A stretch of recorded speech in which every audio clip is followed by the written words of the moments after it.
Ha. Yo, what up? Alright. So we're back with Attorney Chronicles again. Again. Yeah, so we're slowly getting there. Yeah, so we're in the case of the... we're in the trial of the fourth case. So we've done all the early legwork, and now we're starting to begin the actual trial itself. I remember last time I borderline just stopped the second we started the case, so so we're gonna continue right there. Hell yeah, perfect. Yeah, and actually been quite looking forward to this, seeing how we go. So it should be good. All right, let's do it.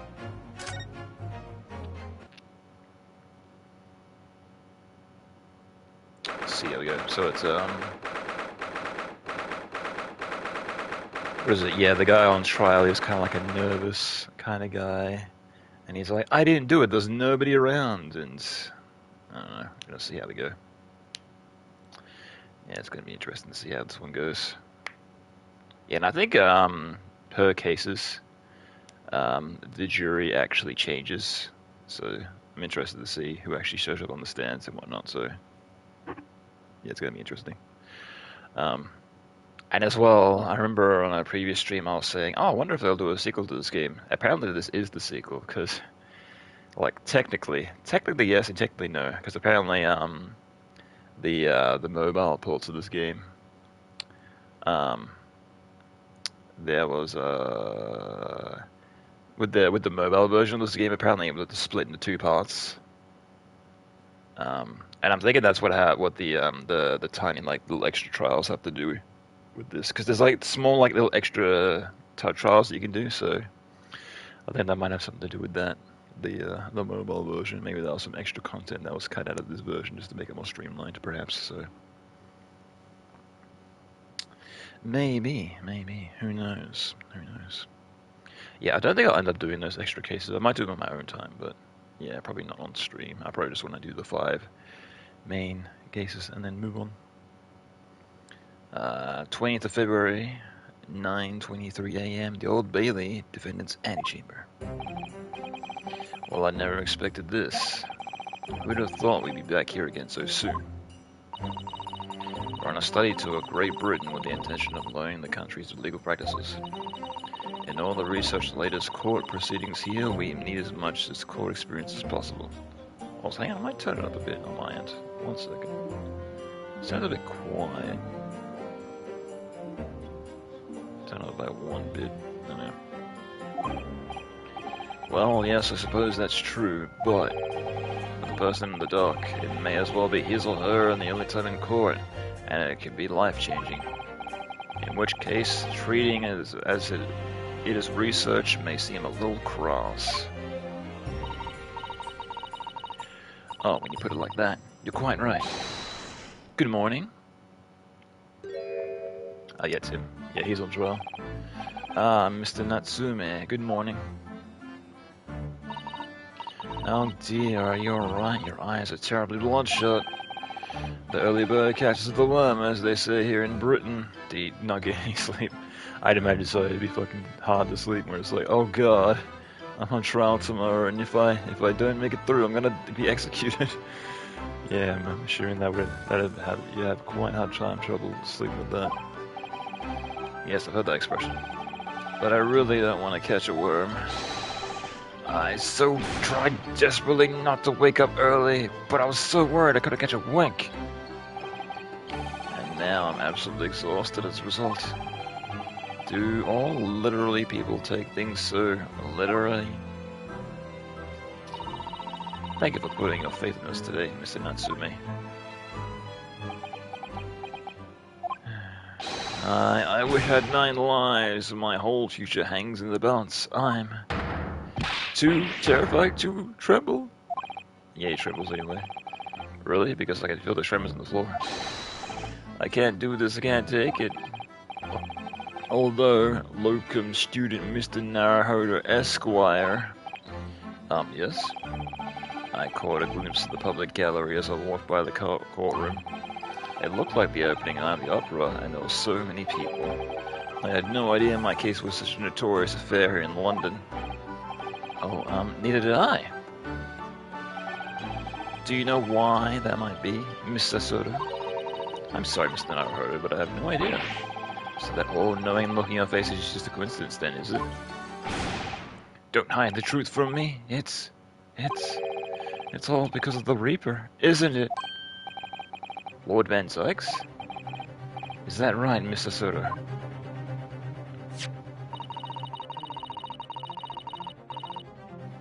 I purchased as many different newspapers as I could find this morning, and yes, Lord Van Sykes is on the front page of every one. I knew it.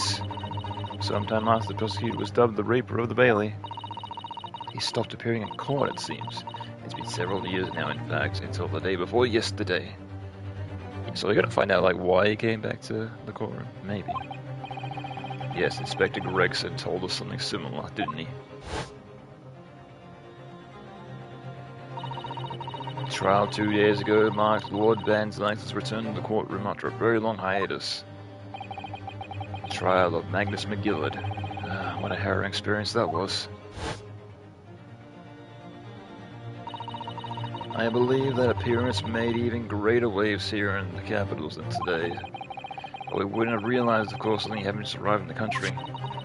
Why is the Reaper back in the Bailey so soon for what appears to be a mundane murder? That's the question that the papers are asking, and they're all speculating on various answers. Mundane? Mundane? It's the most significant saga of the century to some of us. Yeah, considering it's do or die for you, literally. Oh dear, I meant no offense, Mr. Natsume. But that is how the papers are describing it. Well, at least we also forget the fact that it could spark an international incident. Obviously, the reappearance of that famous prosecutor can only call people's attention. And there's another blatant similarity to the trial of 2 days ago. Yes, I agree. Locum student Mr. Naruhodo Esquire, it's you. Me? Well, I suppose that's true.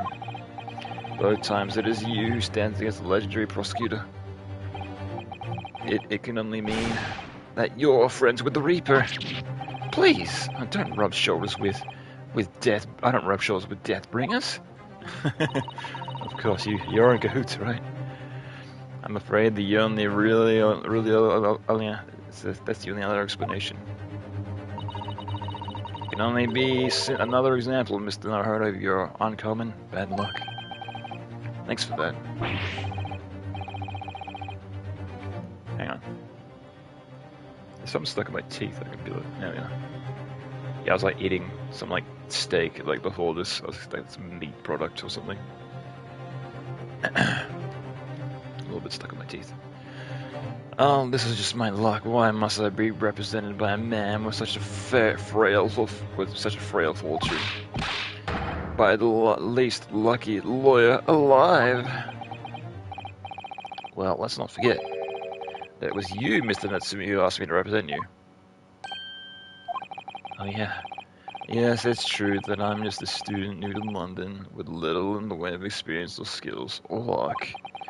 But I promise you this. I will fight in your corner to the bitter end, and I believe in you, Mr. Natsumi, unless some truth altercates otherwise. Because he did try to throw his last client under the bus, so almost did as well.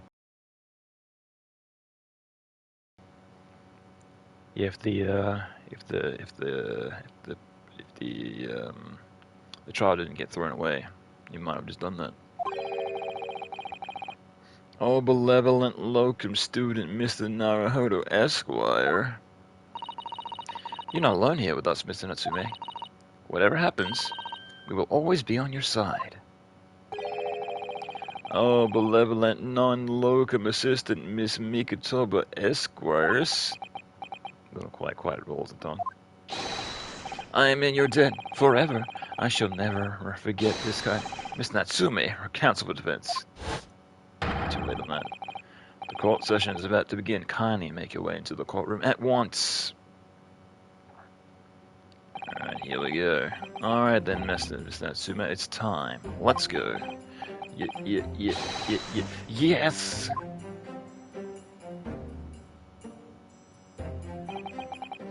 This is it. My second appearance in the British courtroom. And my second trial against the Reaper. I hope you're watching over me, Kazuma, because this time I won't let my faith waver. I'll believe my client to the last. Just like you believed in me. I believe I can do this now. I'm ready for this fight.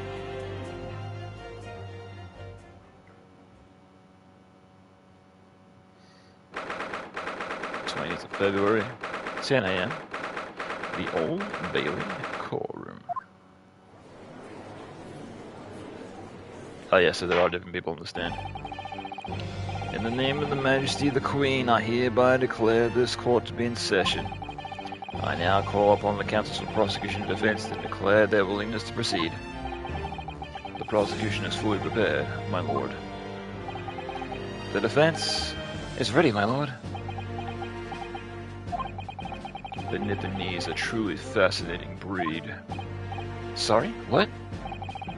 Lord Strongheart has told me all about you.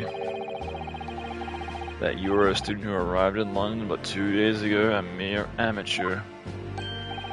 Do you have a point? Being a compatriot, you feel compelled to try to help to leave the accused, I suppose, in a Nipponese, typical Nipponese arrogance. Forgive me, but I do not believe that arrogance is an appropriate description. Sasuke-san. After all, in our previous encounter, the defendant was found to be innocent.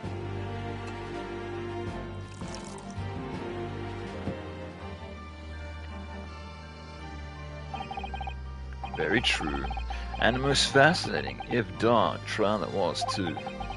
The tragic conclusion came later, of course. Here's to the equivalent and his unfortunate violent ends. Yeah, you know anything about that? You lit any carriages recently? Also, one second, I need to jump up for a moment.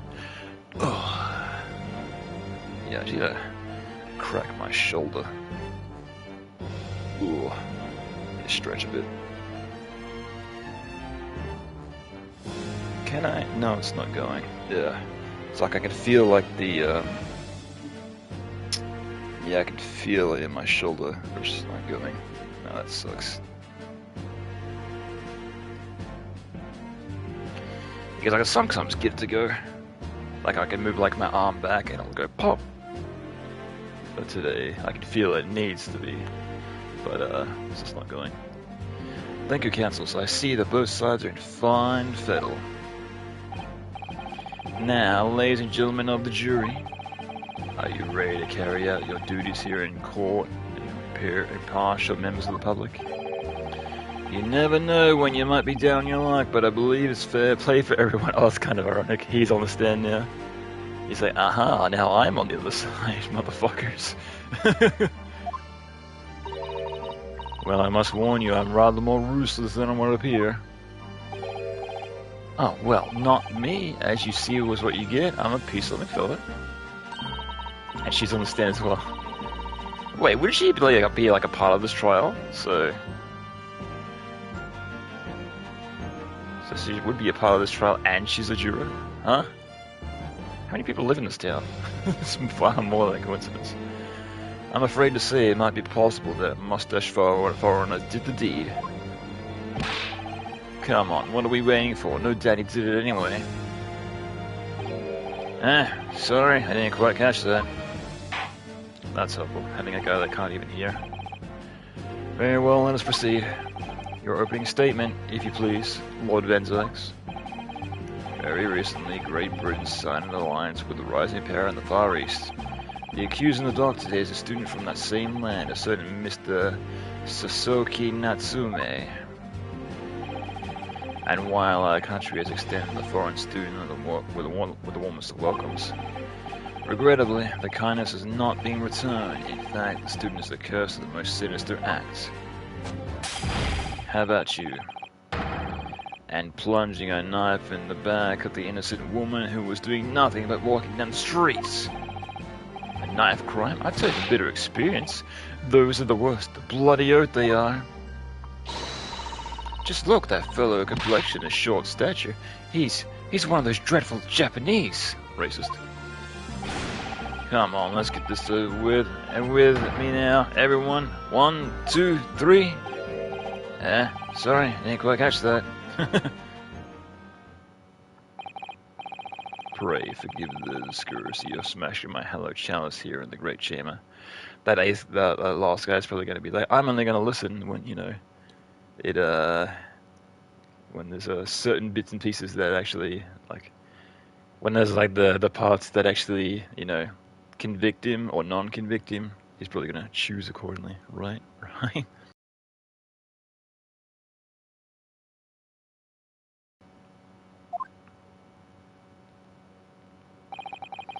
Allow me to call the first witness to the stand. Very well. Bailiff, lead the inspector in, please. Oh, he's taking the stand. Nice. Your name and occupation, please. Yeah, this guy's probably like my favorite character so far. Yes, sir. Tobias Gregson, Detective Inspector of Scotland Yard.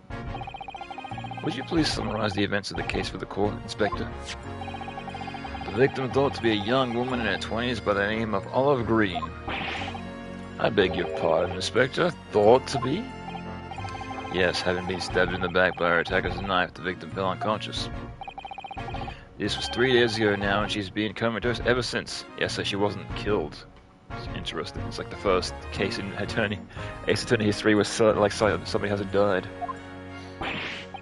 What? So they don't even know who she is for sure?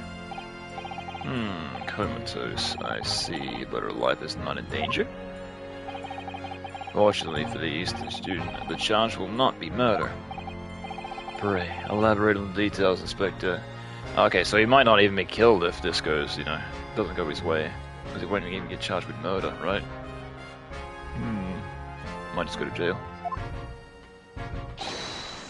Sir, if I could ask everyone to look at this street map. As I mentioned, the incident took place 3 days ago around about 5 in the afternoon. It happened on the pavement running alongside the Briar Road and the wire throughout for horse-drawn vehicles. But not long since stopped snowing as the victim, Miss Green, was walking down the street. Out of the blue, she was approached from behind by the accused and stabbed in the back. Luckily, the young lady's life was spared, and she is currently being treated in one of the city's hospitals. Being unconscious as she is, she would be unable to take a statement from her, of course. Unless she just happens to wake up. I stabbed myself. This is all a misunderstanding.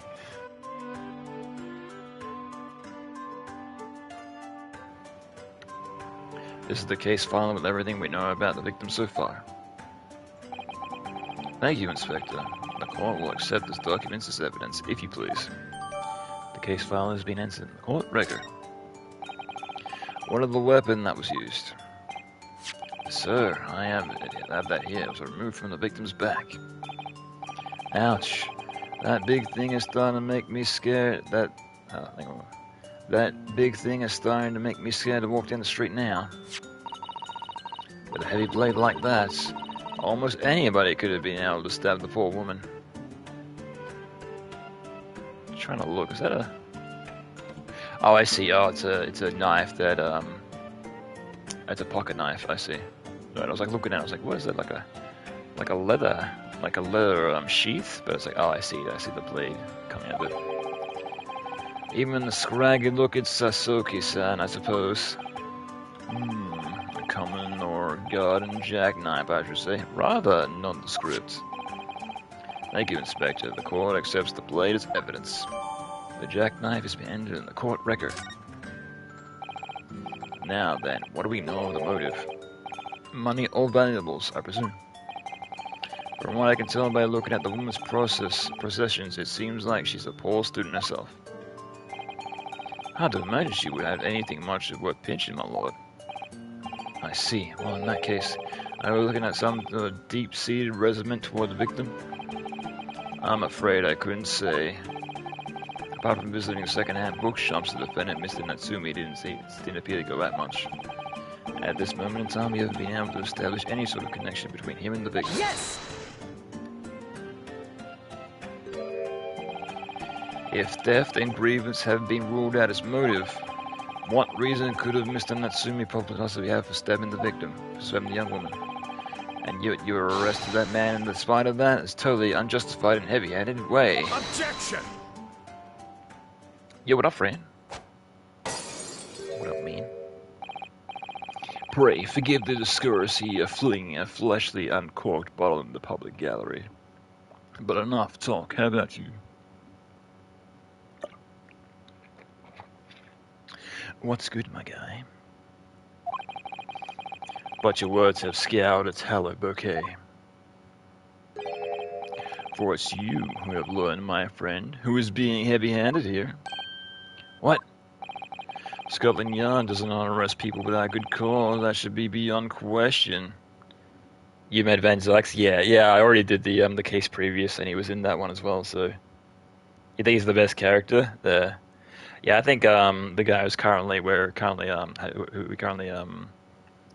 who's currently being questioned in the courtroom, I reckon he's my favorite character. The other detective. Not Herlock Sholmes, his rival. Did he do the thing with the feet yet? Oh, how he put his foot on the table? Yeah, he did that. If not, don't worry. Yeah, he did the last case where he literally he was stamping his fist, and it got to the point where he actually stamped his foot on the actual desk. It's like, now he's serious, right? Enough hands. It's time for foot. Inspector Gregson, the prosecution calls for your formal testimony. Yeah, Gregson. Yeah, he's my favorite character so far. Explain to the court precisely why constabulary, whatever, came to arrest the Nipponese students. Yes, sir.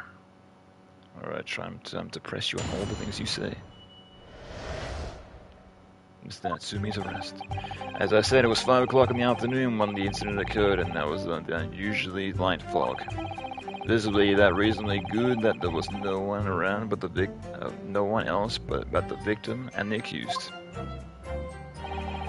Out of the blue, the victim was stabbed from behind and was subsequently collapsed on the pavement. The accused ran off, scattering his belongings all over the floor. Those being a number of old books he just bought. He was on his way home from the bookshop, it seems. Really? I thought he just bought the one book. Hang on, we got the certificate of what he bought, right? It was just a matter of working out who the books belonged to. We found the bloke to arrest him. Hang on, I should go turn off the heater. 1 second. Beep. It's getting a little bit warm. Old books, you say? Yes, my lord, we have a photograph here of the scene of the crime taken immediately after the incident. I thought nobody was around. What? Oh, this is new. Also, 1 second. I think I gotta sneeze.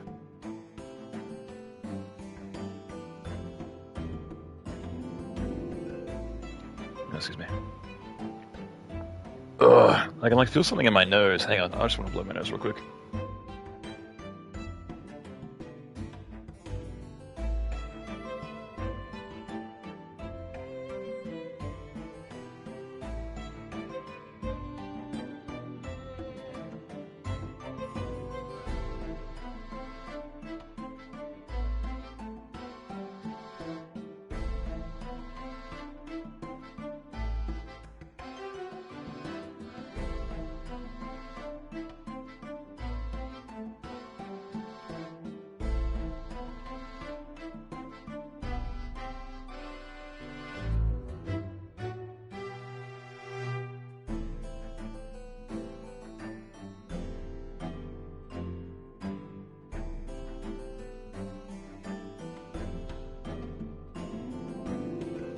I was talking, I didn't unmute myself.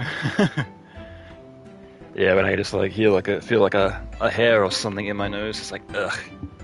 Drives me nuts. Yes, you can clearly see the books to which you are referring. Welcome back, all thanks. I will take the photographic print as evidence, please, Inspector. The crime scene photograph has been entered in the court record. You Nipponese are a spineless breed, too cowardly to admit defeat. Denying everything despite overwhelming evidence to the contrary. Well, Forgive me, Lord Van Zyx, but the defendant is not denying everything, as you put it. What are you doing, Mr. Soto? Do go on. Mr. Natsumi has admitted to playing some part in the incident. Isn't that right, Mr. Naruhodo? Well, now that you mention it. When we visited him in prison yesterday, he did tell us what had happened. I'm having a real hard time reading today. I'm like reading words that aren't there. As I walk along that accursed pavement, I could make out the sole silhouette of another ahead of me. A woman wearing a green overcoat she was, as just when I was to overtake her. She suddenly let out a little scream and collapsed into the cold, hard slabs of stone at my feet. I was terrified and had to get away from there. So I ran as fast as my legs would carry me back to my accursed lodgings. Just randomly fell over. My great green overcoat? Well, that's exactly what the woman in the print is wearing. Oh my, a photographic print in full color. What will the world come with next?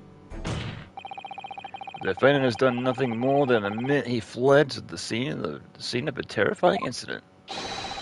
That does not mean he's guilty of a horrendous crime of stabbing the woman in the back. There was nobody else there at the time. Just the two of them, the victim and the accused. Oh, then, this is word against word, my guy. If it doesn't, what is it they say? You know, only evidence stands in the court of law, and that's what we're in. In other words, there was nobody else who could possibly have stabbed the woman. At that, the accused concedes. It seems that this cross-examination could prove to be a pivotal cancel. Proceed, please. Yes, my lord. Nothing for it. I have to use this cross-examination to turn the tables over. It's the only chance. Alright. Yeah, so what I'm thinking, it might be the,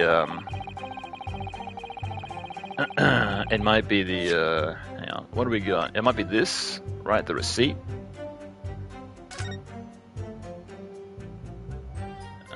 Are we able to examine the books and cross-examine? Probably not, right? So those 3 books, correct? And according to this, there was 3 books. So he dropped all of his books that he had on him. Wait, so he kept the receipt, but he dropped the books? Interesting. Hang on, was that knife? Okay, it matches up with that. I see. Can I take out the knife? Oh, I can. Well, interactive. Yeah, nothing on it. No blood or anything. Alright. Sure, I guess we'll cross them for now. Hold it! Press the right button. I think it was like in one cast, I pressed the wrong button, and I was like, oh shit, I didn't, I like fog, you say? Well, light for London, as you can see the opposite side of the street for once, not much further though. That's light, is it? Around these parts, yes, not something you expect a Japanese fellow yourself to know, of course. I'd read that London is famous for its fog, but in my country, people usually imagine that gives the city a rather beautiful appearance. How quaint. Yes, well, it's not something us Londoners tend to romanticize. I expect you can appreciate. I see. At this time of year, the fog causes a large number of accidents, especially when it's heavy. Yeah, when you literally can't see. Sometimes you can't even see your own hand at the end of your arm. Christ, that's a bit much. Indeed, the other day I was nearly trampled with all horses before I could see the carriage that I was pulling. So sad was sad, and I should definitely remember to stop, look, and listen. Yeah, I think it was, that was a friend of mine that used to live out, like, way out in, like, the farmlands, and I think we were trying to find their place, and it was so cold, there was, like, so much fog around, because, like, the less there are, the less dense it is, like, the more fog is able to, you know, protrude around, so... So we were trying to find their place, and we literally couldn't, like, see, like, right in front of the car, so... It's like, where is this place again? Oh dear. I have quite a trivial time trying to find that place. Sassudo said I should definitely remember to stop looking this. Oh yeah, where are they? However, on the day that concerns us, the fog was somehow lighter than usual. A fact no doubt lamented by the accused.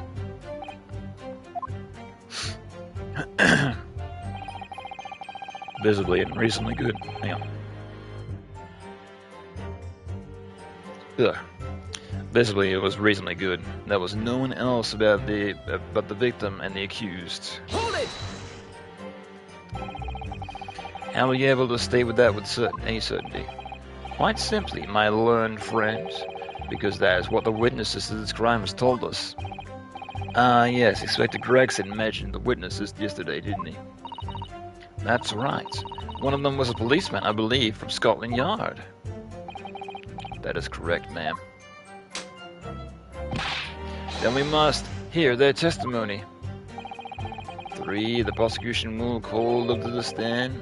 Should it be necessary. But wait a minute. At 5 o'clock in the afternoon, the middle of winter, it would have been dark already. No matter how light the fog might have been, no one would have seen.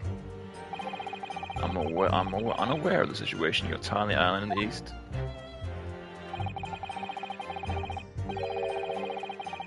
But here in the capital city of Great Britain, all main roads are illuminated in the night by the gas streetlights. Ah. The prosecution believes that there would be an ample light on which to witness the crime. Quite. Here in London, for the first time in history, mankind has completely conquered the darkness.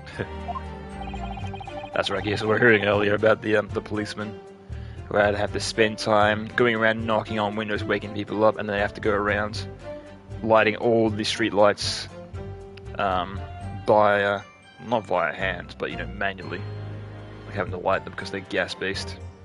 Yo, what up, Crowbar? What up, man? Hope you're well. Yeah, man, I'm chilling. I'm all good. Yeah, we're just starting this case, so just in time. If I could just get through the fog of this cross-examination, maybe we'll be able to. It seems that the counsel for the defense is taking stock. Continue with your testimony, Inspector. Out of the blue, the victim was stabbed from behind and subsequently collapsed on the pavement. Oops, actually. I want to press on that. No, I've messed up. Hold it! From behind, you say? That's right, as you can see from this print. Ah, yeah. Yes, quite so, Inspector. The handle of the weapon is clearly protruding from the victim's back. And you say this poor woman, Miss Green, remains in a critical condition? Comatose, no less? I'm afraid so, my lord. Yes, she's been treated at Bath's. I was hopeful that she'd come around before the trial started so I could take a statement. But it wasn't to be. Yes, that is indeed a pity. It would be the most illuminating to hear the victim's own account of events. Luck is on your client's side, it seems. On the contrary, my client has been exceedingly unlucky. Your false tone is seriously undermined by those undisturbingly white eyes, I'm afraid. The accused ran off. Alright. Hold it! Mr. Natsumi's belongings? I think you'll find it's all there in the photographic print of the crime scene.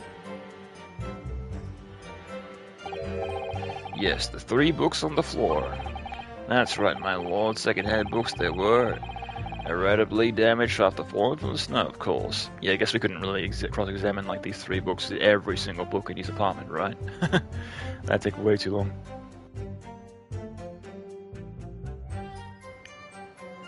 Yeah. It's like, are these 3 books the ones that you picked up that day? Or not? The accused could have easily carried all 3 books in one hand, which means his other hand would have been free to wield a knife, for example. He's very clever, isn't he? What do you mean? He's made it extremely hard for you to assert that Mr. Natsumi had his hands full of books. He's managed to close one avenue of escape that we would have had before we even knew was there. You mean to say the defendant was holding his belongings while he thrust a knife in the woman's back? Just one hand with the books. Ha ha! That'd be quite difficult. He must be what happened, my lord. Yes. Those be a number of old books he just bought. He was on his way home from the bookshop, it seems. Hold it! The defendant apparently visits a second-hand bookshop on a daily basis. Yes, so I understand. A shop full of old English literature. I commend the accused on the lofty subject matter of his scholarly attention. The bloke's room was stacked floor to ceiling with those musty old books. Can you tell us more about the bookshop in question, please, Inspector? Well, if I must, I'll just have to ask you to look at this street map again, I'm afraid. Is it nearby? Oh, it's right there. Nice. Oh, it's literally around the corner. The closest second-hand bookshop to the accused lodging is placed here, Bourbon Books. A low place on the corner of Briar Road and Mishorm Street? Sure, we'll go with that. And as it happens, the accused is currently living in the lodging on the other side of Briar Road, the opposite end. Which means it doesn't take a genius to work out the route that he would have taken home.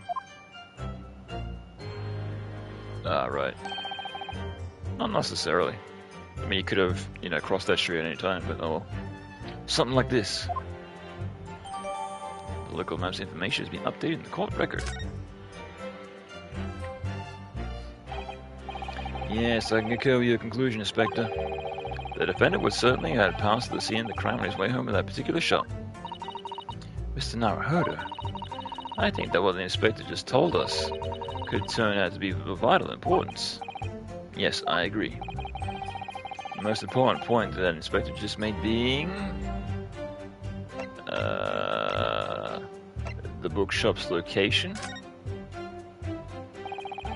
The critical detail on what you've just told the court inspector is the location of the bookshop. I couldn't agree more. So, where is it exactly? He just told you. Eh? Are you winding me up, sunshine? Just explain that. I got the map out and everything. I used red, blue, and ink, and I drew the maps of the bloke's route all over you. I distinctly remember you gnawing along, Counsel. Oh, yes, of course. I must have been so nervous I didn't even check it in. The blunder of the day goes to you, my learned friend. No, not yet. The trial's only begun after all. Mr. Naruhodo, I would strongly advise you to look carefully to the court record at this stage. Yes, miss, at once, miss. Sorry, I made a mistake, miss. Inspector, continue with your testimony, please. It's a matter of working out whose books belong to when you found the bloke to arrest him. Hold it! You asked for the help of the famous detective, Sherlock Holmes, to locate the defendant, I believe. Yeah, I guess it wouldn't be hard if he's like, you know, just across the street. Right. Stuff and nonsense. Sorry? That Jack in the office, that busybody just comes and sticks his car. He's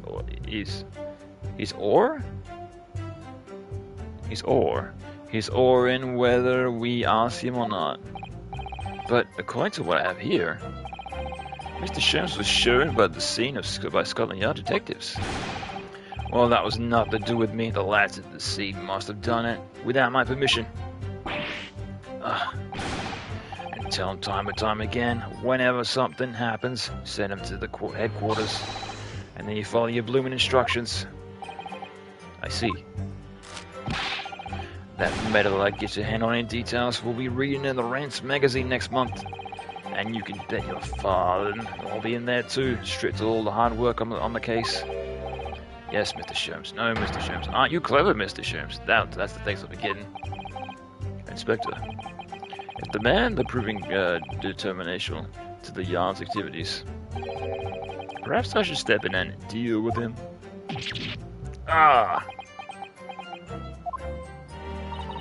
It appears Inspector Gregson is lost for words.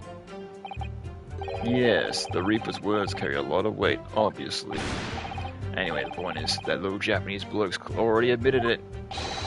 He admitted those books over the pavement of the sea, the ones he brought that day. Okay, so that's confirmation.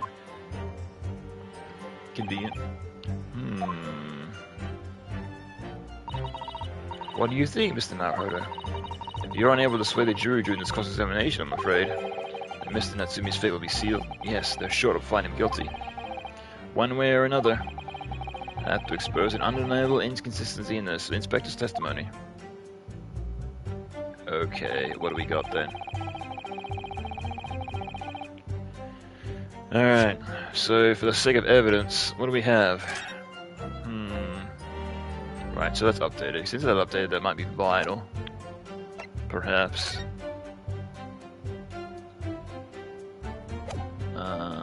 Right. It's a shame we can't take, like, you know, see what books are there, but I guess they've already been confirmed that those are the 3 books that he had, so. Right.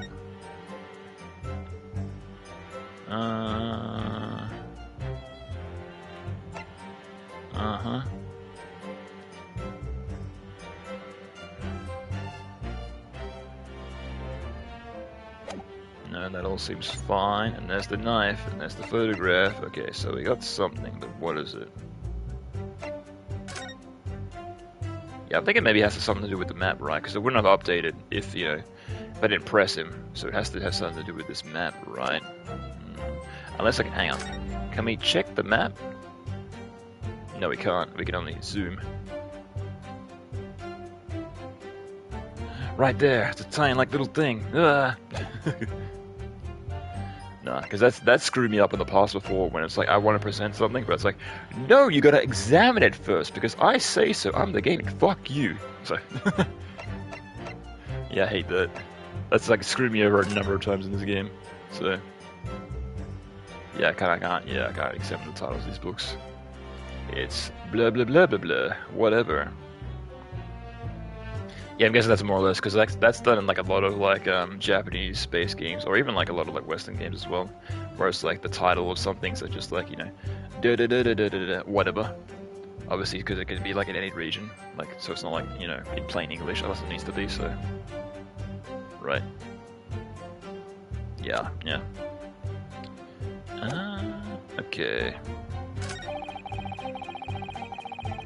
There was no one else but the victim and the accused. The victim was stabbed from behind, but coincidentally collapsed on the pavements. The accused ran off, scattering his belongings all over the floor. Ah, it's not the floor, it's the ground! Inconsistency! Yeah, I remember that used to piss me off so much when people would say the floor when we're outside. It's like, no, it's the ground, and vice versa. It's like, no, I dropped my thing on the ground. It's like, yeah, we're inside. It's not the ground, it's the floor. Those being a number of old books you just bought. Uh-huh.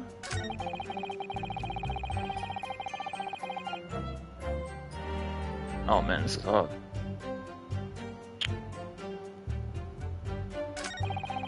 Yeah, I'm not sure.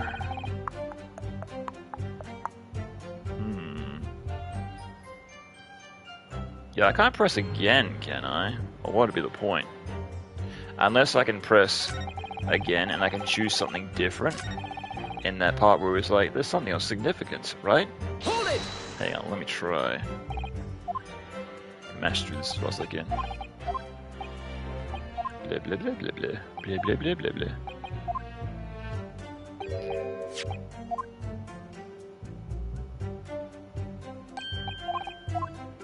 Maybe I can select something else.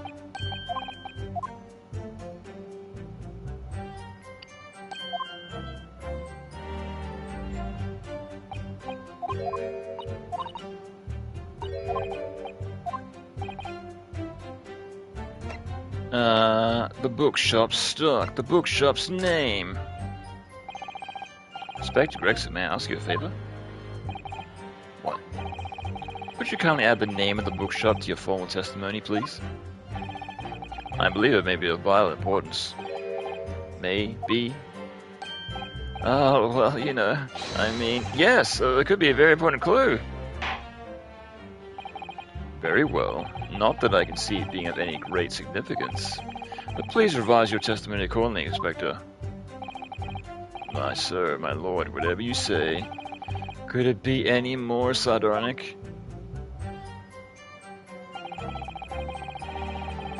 From Bourbon Books. Okay.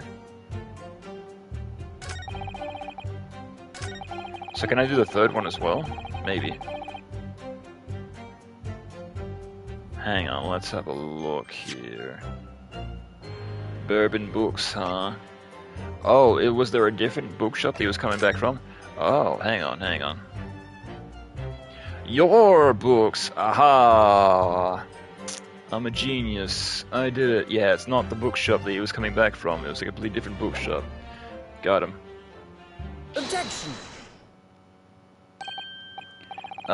If I could stop at you there, Inspector Gregson. What is it, sunshine? I'm a busy man, you know. This is a receipt that we found in Mr. Natsumi's room. He was issued on the day of the incident, and the details of this purchased 3 second-hand books. And you found that in the accused's room, did you? Yes, but the point is not the receipt we found, it's the name of the shop printed on it. Go on. This receipt was issued from a bookshop called Your Books. Your Books? Y-O-R-E, I presume? Yes, my lord. So Miss Natsumi did indeed purchase a number of books in that second-hand bookshop that day. However, the bookshop in question was not Bourbon Books. What? Yeah, it's kind of interesting. Like, why did he go out of his way to go to a different bookshop when like, there's literally one that's around the corner from him? I don't know. It might have been like when where he was coming back from, it just happened to be on the way, or who knows. Inspector, do you know of this other bookshop? Yes, sir. Your Books is in another second-hand bookshop not far from Bourbon Books. It's just that... Oh, well, that's such a small place, and I didn't think the accuser would have known about it. Objection! But in fact, that is the bookshop where the defendant visited on the day in question. And this receipt proves it. Objection! Yes. What difference it makes? Wherever the man purchased the musty tomes makes no difference in the final analysis. Oh no, it does. Because his route was completely different. I disagree. I mean, after all, I have the street map here. Might it be of help? Oh, yes, thank you. Have a look at this, please. If the defendant had been returning from Bourbon Books, then yes, it would have most certainly passed by the place where Miss Green was attacked. However, we take into account the effect the action was attacked at another bookshop, Your Books, it may very well turn out that he wouldn't have passed the location at all. Could that be true? My, it rather depends on where this other bookshop is, but I do declare it may be a possibility. Is that right, Mr. Lawyer, sir? What you just said? Absolutely, it absolutely could be right. It like turns out that the bookshop is like on the same route as well. It's like, oh crap.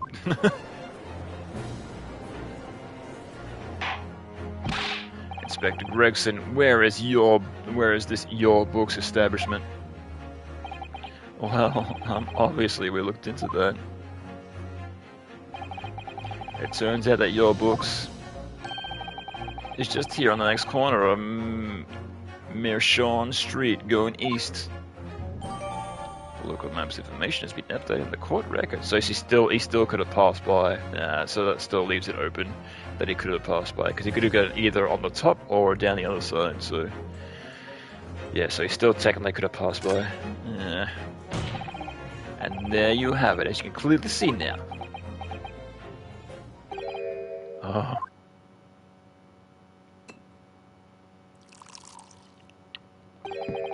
My learned Nipponese friend is obviously in training to be a clown, the way he regards us with such witticisms. To your future career in the circus. Amazing. Grr, you put that glass down now, I'll put it down for you. I didn't think I needed to spell it out, but here we go. If the accused is coming home from Your Books instead of Bourbon Books, oh, not necessarily. He could have gone the other way. There's still no doubt he would have passed the place where the victim was stabbed. Yes, thank you, Inspector. Yeah, so we need some sort of other evidence that it concludes that it went the other way, right? Allow me to retaliate for what I learned. If someone's slow, Nipponese friend. Wherever the man purchased these musty tomes, it makes no difference in the final analysis. Ah! Dang. As I suspect, you can't fool me, and I don't suggest you try. What did I say, eh? I've had enough of this now. I beg your pardon? Terribly sorry, but would you mind repeating that? It's gonna be a whole stick the whole entire time. So I can't make a decision. I didn't hear anything. Mr. Naruhodo, we mustn't give up. What? What do you mean? The prosecution's assertion is correct. The member of this jury may very well decide Mr. Natsumi is guilty. Ah, she's absolutely right. We must consider the assertion we just put forward. The very prosecution is very, very carefully. They claim Sasaki-san may have passed the location of the incident on the way home from your books, but... Raisin, leave it. Just give up. The assertion just made by the prosecution is fundamentally flawed. Explain yourself, counsel. Yes, my lord. You can see what I mean on this map. When returning from your books from his lodgings, Mr. Natsumi could have followed the route suggested by the prosecution. However, isn't that the only conceivable route between the two places? Yeah, exactly. He could have gone the other way. I guess literally on the corner, so he could have gone either way. If the defendant uses these streets, look what happens. He arrives back at his lodgings when that passing location where the victim was attacked. Objection! Talking back to a clan is a fool's errand, of course. However, I feel compelled to point that out. That route is complete what is commonly referred to as the long way round. It's literally the exact same distance, so I don't see why that matters. Unless it's more of a busy street, you don't want to go that way, or... On cold winter's night, why would any man choose to take a longer route home? Well, the answer is extremely simple. He wouldn't. In other words, the accused took the obvious route back to his lodgings, and that is the obvious perpetrator of this crime.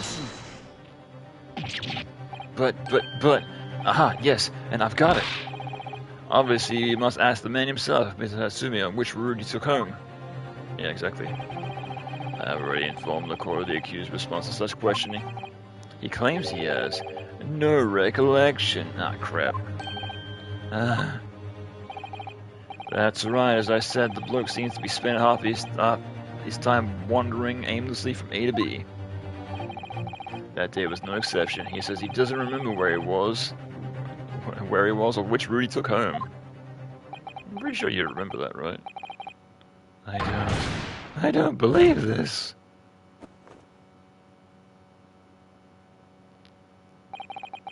I thank you, my learned friend. Suggesting that we do not take any more of the court's time by wandering aimlessly around the subject. Pray, what do you say, insightful jurors? But even that is the case. The defense still... Who was I going to say? Oh, this guy. I agree with Lord Van Sykes. Wholeheartedly in every way. What? I don't believe it. Does this mean... We members of the jury are completely convinced now. Oh boy, here it goes. Very well, in that case I hereby call upon the members of the jury to present your findings in the court. Guilty! Guilty. Oh, interesting. Guilty! Guilty! Guilty! Guilty! Jesus Christ. Well, game over. Also, I'm pretty sure I didn't do that last time. They actually had a voice which they said guilty or non-guilty. It appeared the jury's learning is unanimous. Well, that's all she wrote, I guess. Also, hang on, I'm just gonna take something real quick. Just gonna move this 1 second. Yeah, I really should. Yeah. There we are.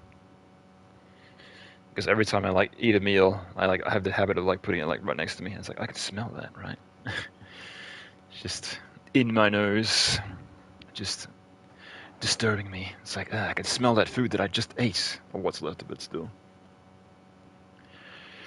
To the insightful members of the jury, I applaud your brave resolve. You serve Queen and country admirably. Mr. Narahoda. No, not yet. This isn't over yet. I still have one last to sway the opinion of the jury. I have to tip the balance of the scales that's on the way. I have to turn this around. Somehow. Those are the eyes of Quarry not yet willing to give up and die. So I presume you intend to wield your rights again in this trial. Right to defense written into the antiquated British law that would have been buried long ago. Call it antiquated if you will, but it's the defense prerogative to carry out a summation exclamation, so if it so chooses. Very well, counsel. In accordance with the letter of the law, we shall proceed with a summation exclamation. Are the members of the jury ready, Mr. Foreman? Of course we're ready. I'm still all too familiar with that Nipponese whippersnapper and the Onicus refusal to throw in his alley. Yeah, I guess he'd be like in court before, so he's like, I'm all too familiar with this, right? Very well then. Ladies and gentlemen of the jury, you will watch and explain on what grounds you have determined the defendant to be guilty. Yeah, now we gotta pit them against each other, right?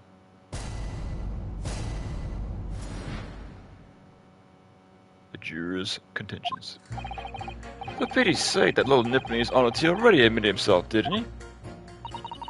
If he said there was a woman in green collapsed before his eyes, it could only mean it would have been the victim. The man would have gone around the houses on his way back at the book stop, not in winter. So the poor woman was attacked from behind, was she? How dreadful. I really don't care. Can't we just wrap this up now? I've got work to be doing. Your books, yes. Nice shop there. But bourbon books? No, not worth a visit. Yeah, last guy. He based his guilt based off that. Yeah. With only minor exceptions, the reasons to find the defendant guilty are too clear. When the stabbing occurred, the only two people at the scene were the victim and the accused. And the accused himself has admitted to seeing the victim in his green overcoat and slinked to the ground before his eyes. Furthermore, we have heard from the inspector that the defendant here fled to the scene. I must say, I would have had ample grounds to convict this man already. Oh dear, even the judge appears convinced of Mr. Natsumi's guilt now. Why do you have to run away like that? How are we supposed to believe in some phantom attacker that no one could see?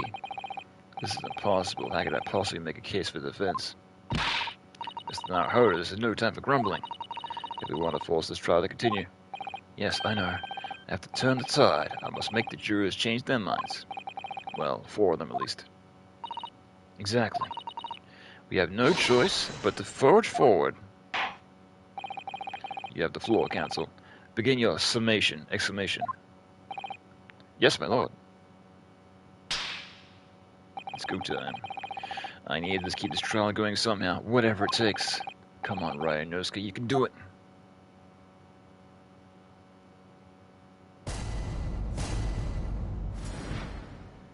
Yeah, so I more or less have to find like 2 like bits and pieces that seem similar and try to be like, why do you think and why do you think?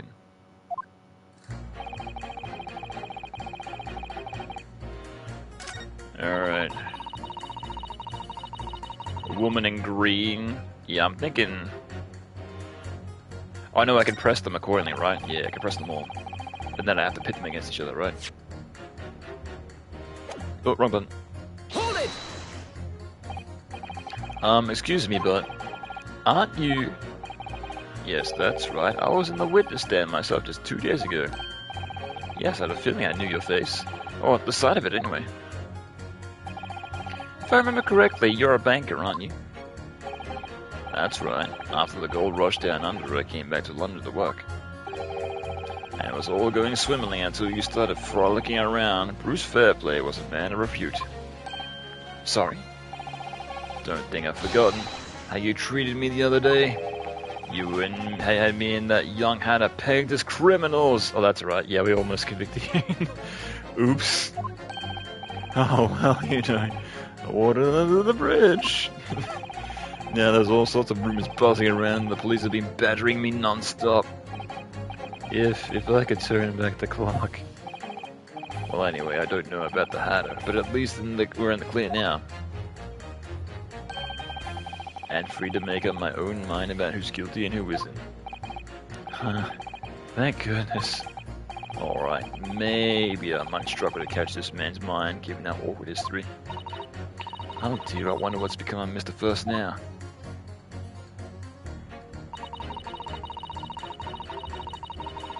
Hold it! You're right at that time of the incident. The defendant admits to having seen someone wearing a green overcoat walking ahead of him. Well, quite, that persuades my point. Clearly that someone wearing green was the victim. And clearly that funny little Nipponese man with the sterling mustache is the culprit. But let's not forget, ma'am, the defendant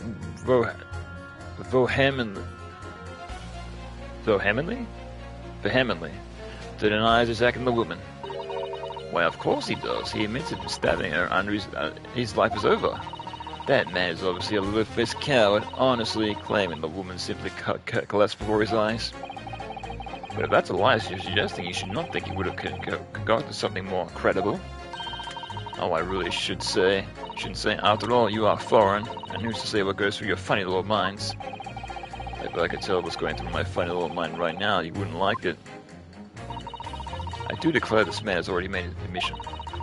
He himself has stated there is nobody else around. Sure, the conclusion is obvious. No one else could have possibly committed this awful crime.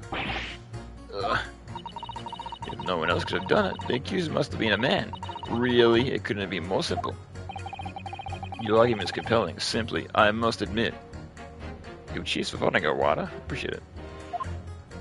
Alright. Aritawa. Yeah, that's how you say it. Yeah. Oh my, you're too kind, my lord. That went well for her.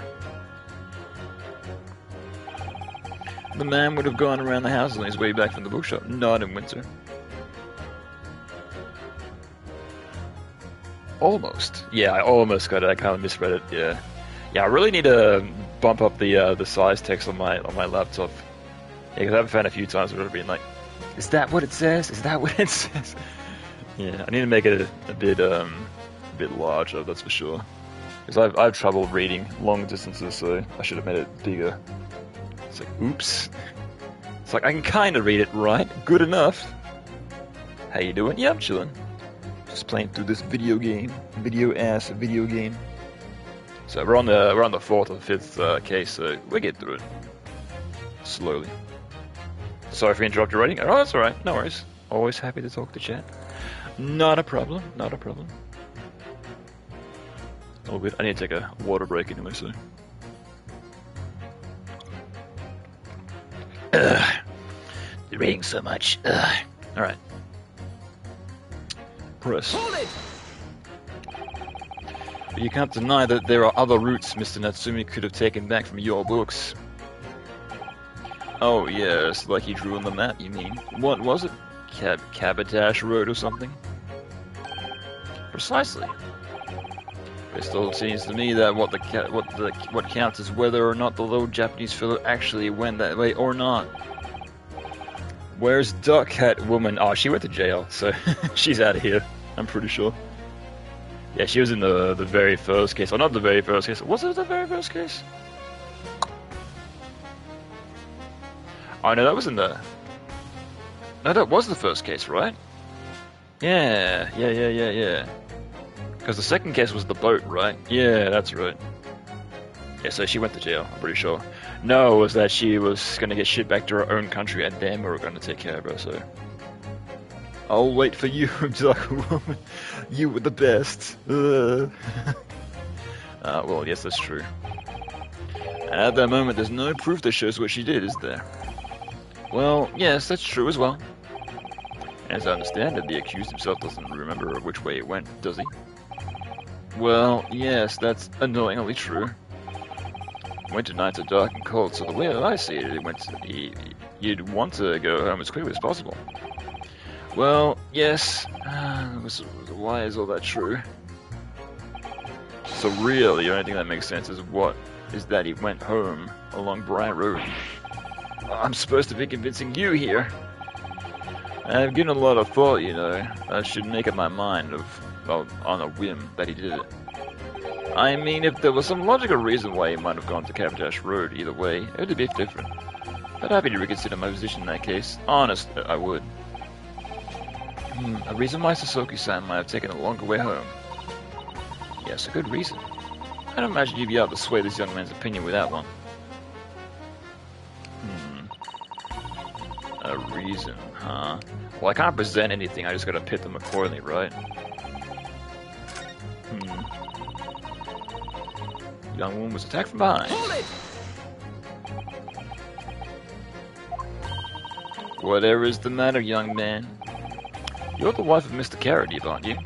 The landlord who rents Mr. Natsumi his room. The other cheek jiggles, yeah. Yeah, she hits the cheek and the other cheek jiggles. The master's wife? Where do you get your ideas, sir? I'm the maid! The maid, you understand? Yeah, we've already gone through this. Slapping her own cheeks. She's keeping up that charade? This is going to be awkward. Why didn't you mention this yesterday? That you'd been selected for the jury in this trial, I mean? Well, I was told not to mention it to anyone until the day of the trial, you see. I was in the letter received. The instructions were very clear, so I'm afraid I had no choice. I see. Anyway, Mr. Natsumi, the defendant, takes lodging in your master's house, doesn't he? Every time. Yes, that's right, although he's only been a little over a week now. And in that time, surely you must have taken a stock at his character. Does Mr. Natsumi look like the kind of man who would commit such a crime such as this? Oh, goodness me, yes, it's just the sort. What? Spending all his time in the dark of the dingy room, sporting the unscrupulous mustache. The man never speaks, and don't get me started on those shifty eyes. All the neighbors are talking about him. I've heard them, you know. People think he must be building a barn in there or something. She gotta give the other chick some love too. Yeah, exactly. All slaps on one side, gonna leave you the one neglected. Don't want that. Oh dear, poor Mr. Natsume. How could people say such things about him? He's just a harmless bookworm, nothing more. Well, you just called him a worm, so as a book reader yourself, you'd be able to relate, right? Anyway, I better get careful about inviting this maid to speak. She's having enough of these damn things already. The guy with the snake sunburn was great too. Oh yeah, that's right, that guy. I remember. Good times. I don't really care. Can't we just wrap this up now? Hold it! A man's life is on the line here, sir. This will take long as it takes. Oh, is he gonna get killed though, or? Don't get clever with me now, son. My life's on the line too, and so's my family's. Ah. The likes of you wouldn't understand, but a laborer like me can't afford to take time off. If I don't work, I don't eat, and neither do the wife or the kids. Oh, I see. That must be very hard. I go to the union every morning to find out what needs doing, and if you're late, work's taken. It's tough. This time of year, there's water and gas supply pipes bursting left and right and center. There are cheap labor to get the roads dug up to fix it. It's a hard slog from dawn to dusk, it is. So, you were out digging up the roads on the day of the incident as well, were you? That's right. In fact, if I remember rightly, It was just round the corner from where it all happened. By that old bookshop it was. Oh, interesting. What? Another coincidence? That's right, Mersham Street it was. Mersham Street? Oh, really? Oh, where is that again? Oops, that's not it. Mersham Street. Oh, right here? Ah, interesting. Where on Mersham Street? On the map, Mr. Narrowhead, there's only 3 named streets. Juror number 5, I need you to add the information in your formal formal statement, please. What's the point of that? Can't we just get the business over with now? Please, sir, it's important. Fine, I'll do it then. I was ringing up Mersham Street. Yes, so I can press him again. Hold it! I guess so, right? So if I understand correctly, you're a day laborer and you're doing road maintenance that day. That's right. Like I said, you get a lot of burst gas and water pipes underground in the middle of winter. It's the only time of year fellows like me can actually make a few bob, and I'm missing out today. His interruptions making it take longer. Not helpful to himself. Yeah, exactly. Yeah, he's contradicting himself.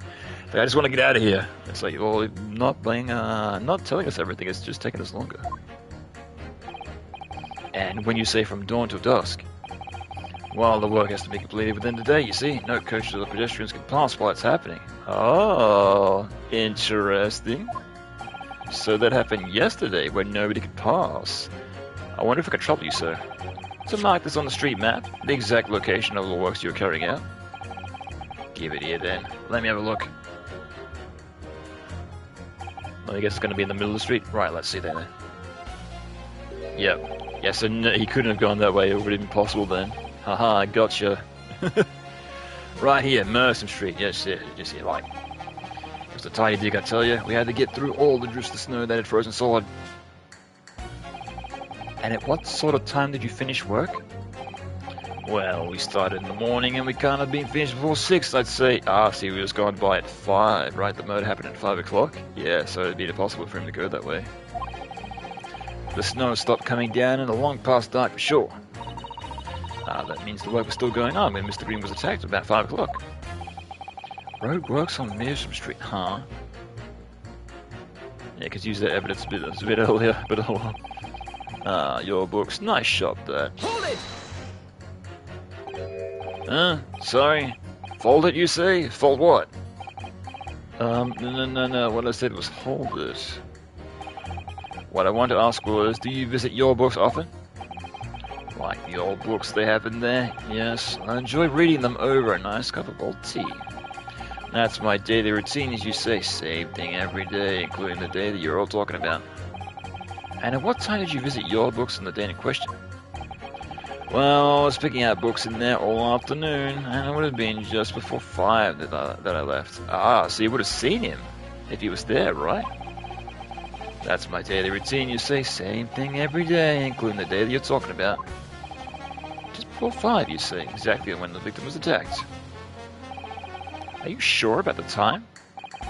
Oh yes, no mistake there. I remember it well. I'm not about to forget that day in a hurry. Not after a dreadful time I had. Well, what do you mean? Well, I was walking down Cavendish Road when I slipped on ice and conked my head. It's always worse after the snow stopped falling. The wind's so slippery. Knocked myself clean out, I did. I really thought my number was up. Wait a minute. Let me get this straight. This happened on Cavendish Road? Oh, that's interesting. He's wearing a green coat. Interesting. That's right, I live in Cornpipe, you see. Heading down to Cavendish Road is the quickest way for me to get back to your books. Juror number 6, I must insist that you add the information in your formal statement. It very well may be extremely significant. Sorry, extremely sick? No, I'm quite alright now.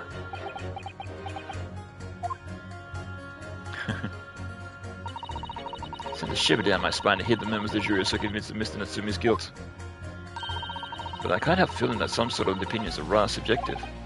I agree it's irrelevant of what some of them are saying and sent a shiver down my spine. Still, at least some of their assertions don't actually incriminate Mr. Natsumi or anything. That's something. We must go to take that advantage, Mr. Naruhodo, cunningly. Yes, you're right. Let's listen to the jurors again, carefully. If there are any assertions or odds, I'll pit them mercilessly against one another. Yes, don't hold back. Pit them against each other. Okay, so I might go to the 6th guy again. If he's showing me the stain. Yeah, if he sees his statement has changed, so I'll do it again. Hold it! And that was around 5 o'clock, you say, at the same time the victim was attacked? I don't know anything about the girl who was stabbed, but my dinner was on the table at the same time every day. And for the record, could you please identify the precise location of your fall? Goodness, it was eons ago. I'm not sure if I can remember. It was 3 days ago. Try dredging your memory, please. Well, let me see. It was especially slippery around about... Ah, yes, I remember now. Around the corner here. What happened to you then? Were you alright? Well, you don't get too many people down on Cavendish Road, you see. So there was no one around when I fell, no one around when I knocked myself out. Oh, that's interesting. Yeah, maybe he was the one who kind of fell unconscious, and he mistook, like the guy mistook him for the woman. Very similar outfit. No one around when I came to again, and no one around when I sneezed.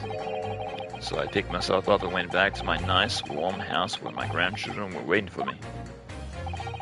A sad and lonely picture you paint, sir. You were unfortunate not to have frozen to death. Yes, so unlucky we wasn't more seriously injured. True, but that sounds like it was very nearly another hospital admission. Or worse. Ah, yes, one more thing.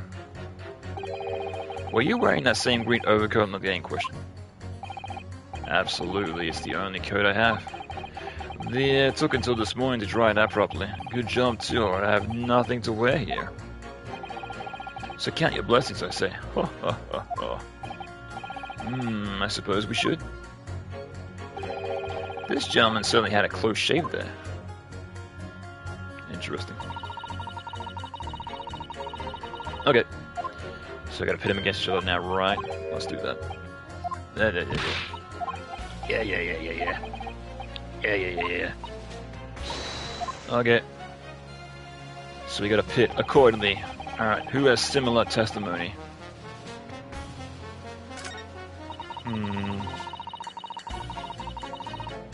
Oh, okay, yeah, I can pit her against the last guy, right? Yes, do that. Pit you against you. Is it actually on him? Oh, it is. Oh, it doesn't look like it, though. Okay. Pit. Objection! There's two statements clearly show a flaw in the jurist's reasoning. A flaw? What are you talking about, counsel? Well, juror number 2, juror number 6. My, whatever do you mean, sir? I think perhaps the old man didn't hear you. Unbelievable, it's not like I was loud or anything. There is at least one fact that we can be sure. The bookshop receipts found in the defendant's room clearly indicates on the day of the attack that he had been to your books to purchase a number of second-hand titles they returned home on foot. But the man said he has no recollection of his return journey. That's correct. But what he doesn't remember is seeing someone appear in front of him on the way. Someone in green overcoat has surely collapsed on the pavement before his eyes. Yes, well, we're all of this poor young woman who stabbed, obviously. Objection! Violently lowering. The only way we know how. Can we really be sure of that, madame? My, whatever do you mean? I'm sure you just heard juror number 6's account of what happened to him that day. That same afternoon, there was somebody else apart from the victim. Yeah, can we check? Hang on. Can we check bios? Yeah, we can. Yeah, so where's... Yeah, so she looks very similar, right, to the other guy. And where's the photo? Yeah, she's borderline has the exact same outfit, so even the hat and everything.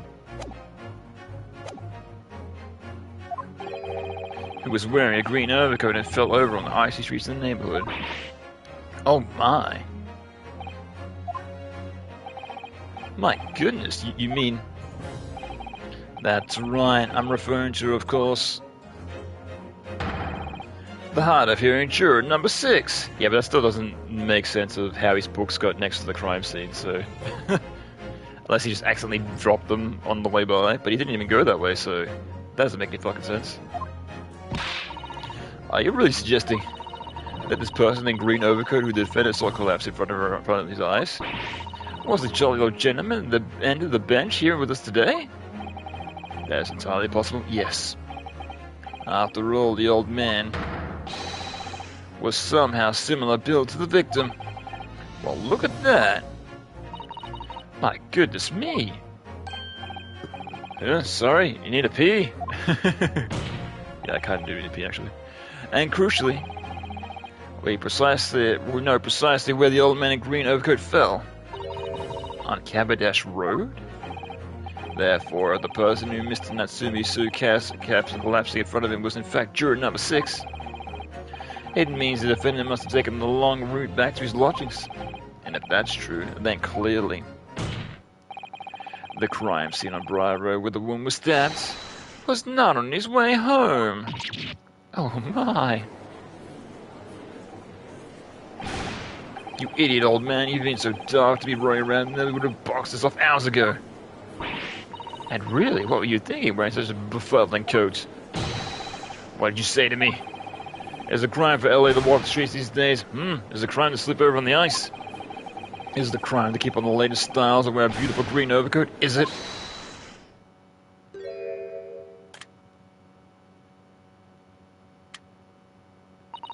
My lord, I do hope it won't cause any inconvenience, but... You'd like to change your loading, I presume? I do declare that I would. I should like to call for a verdict of not guilty. Thank you. And I would too. What? Is it a crime to change your mind? Is it? Well...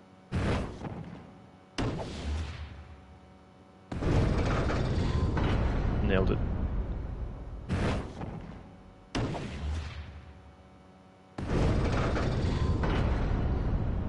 Yeah, so you need to convince 2 more, right?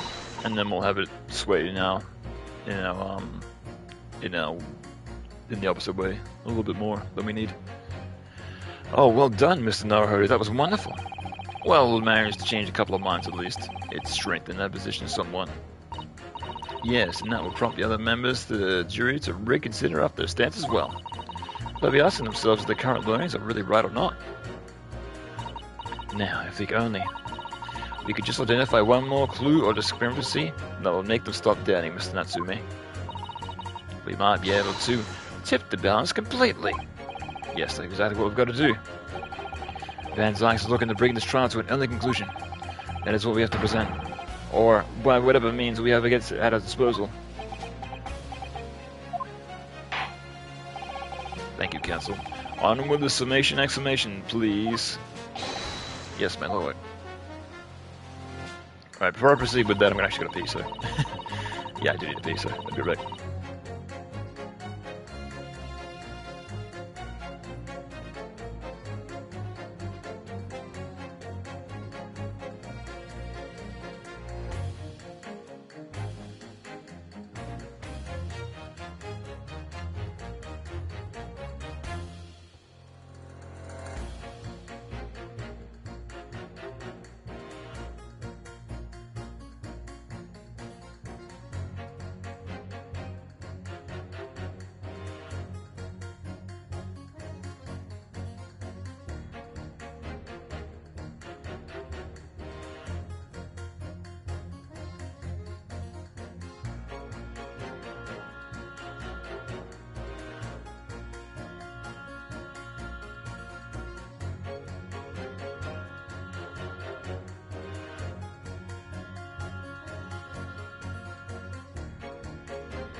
Okay, I'm back.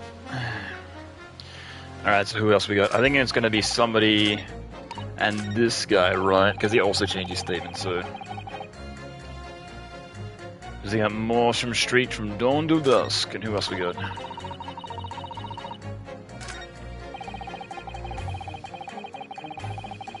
Oh, okay, yeah, this guy as well. That makes sense. So, him, and, yep. Objection! Piot. These two statements are clearly at odds with one another. At odds, Counsel? Explain yourself. Please, don't point. It wasn't me, I swear.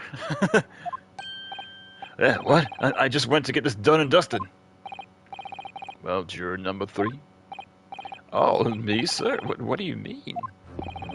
Juror number 5's words now are extremely significant. Let's take a moment to consider the implications of what's being said on the map of the local area. On the day in question, Mr. Natsumi visited this bookshop to purchase a number of second-hand books. And on the same day, we now know that there are works being carried out on Morsham Street, making it impossible, which means the defendant's route home could not have taken him along Morsham Street and down Briar Road. Oh, yes, of course. Well, what do you think, sir? Well, yes, you can't argue with that, really, can you? We must have a good 2 yards or more of the pavement up. Every gentleman and gentlewoman that came along had to be turned back and go the other way. So, the only conclusion is this. The defendant must have taken a longer route back to his lodgings. Yes, I suppose that would have. I suppose it would have. I suppose that would be right, eh? Juror number 3, you said the following. The man who would have gone around the houses on his way back from the bookshop? But we see now that he had no choice. Yes. My lord, my judge, sir, if I may. Yes. I don't think in all good considerance that you can say the man's guilty now.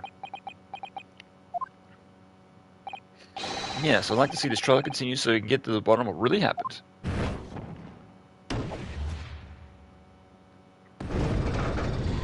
Nailed it.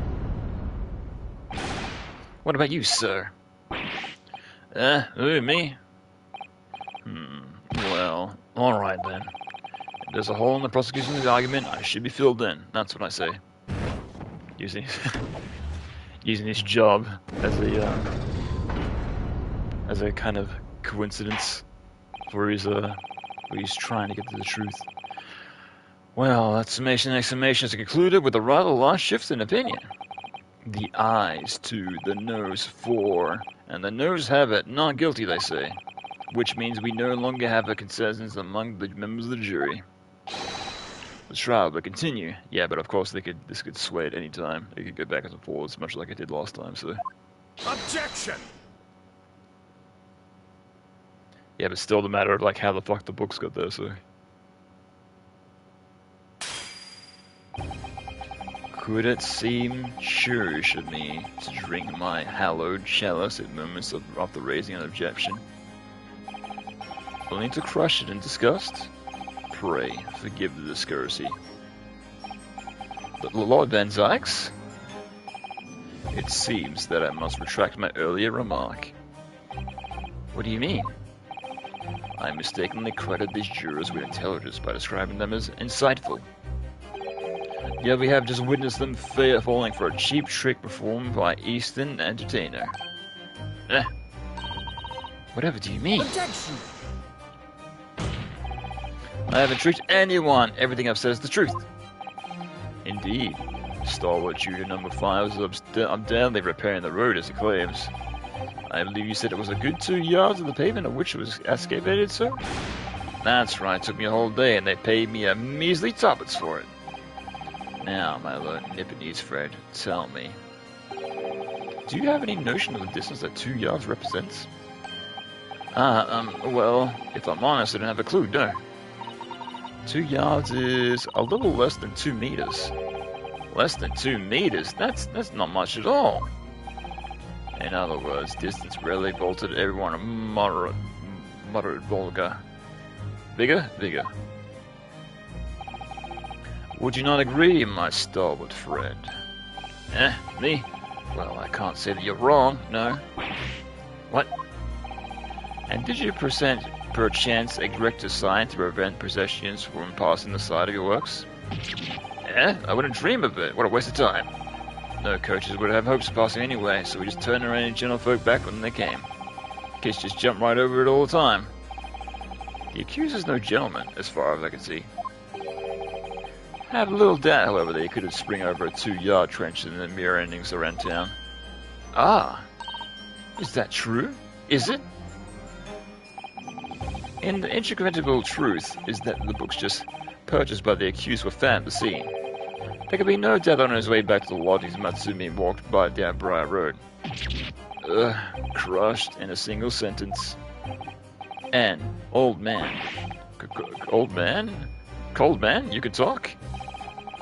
You say that around 5 o'clock on the day in question you slipped and fell on the Cavendish Road? Pray, was there a suspicious-looking Nipponese behind you at the time? Oh, I can't say as I remember. You don't remember? How about a wager, my learned friend? You say it as if the old man was accused that the accused saw, but I would say 1,000 to 1 against you being able to prove it. Ah. Yes. Order, Lord Van Syke, explain yourself. My lord. Here's such treasure than argument up your sleeve. Why in the world did you not proffer it during the summation exclamation? I wanted to give the young foreign student the sightseeing experience that no doubt it came for. I wanted him to see for himself how the opinion of the jury is so readily swayed. But my hospitality has limits, and they had been reached, I feel. Oh, now he's serious. The belt's off. Time to get whipped. So, my learned friend, today's sightseeing tour of London is now over. What? What are you talking about? My lord. The prosecution requests permission to call its next witness to the stand. Granted. Bailiff, bring forth the witness. Its next witness? Mr. Naho, do you not remember?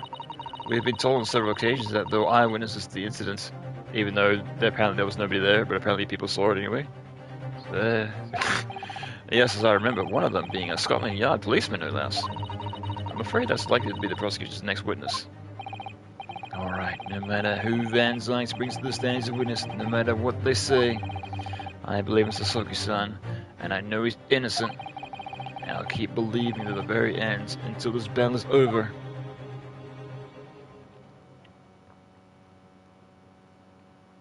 Oh god, who the fuck are these two? Witnesses, please state your names and preoccupations for the court. Well, nothing as of yet. Oh yeah, I was saying last time about how like the policeman's hat is very close to like some of them like have like the strap just around, doesn't even fit around their chin, so it's very close to going inside their mouth. Yeah, it looks like this guy's like straight up being like, yeah, let me eat that shit.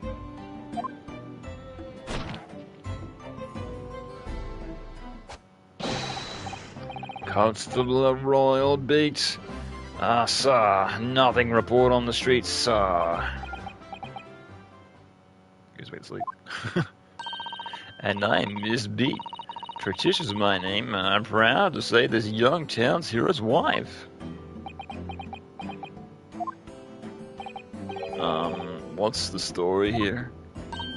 Well, in truth, we've not been married long. But in fact, we celebrated our first anniversary the other day.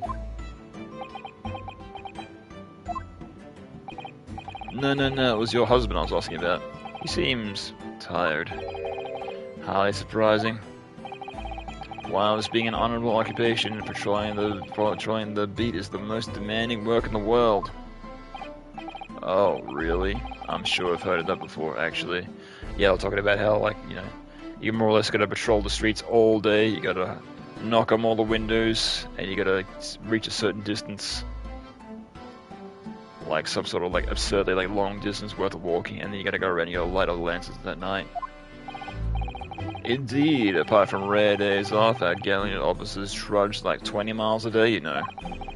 They patrol boarding houses and pubs and collect taxes and survey the streets and check that meters are reading true.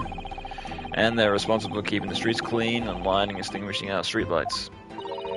There are a number of items on our list that don't sound like mission like police duties at all. Wouldn't it be just falling asleep on my feet? I'd be collapsed long ago. That goes without saying that a policeman's primary duty is the apprehension of criminals. Even when he's off duty, considerable is expected to investigate and resolve any crimes on his beat. That's kind of fucked up.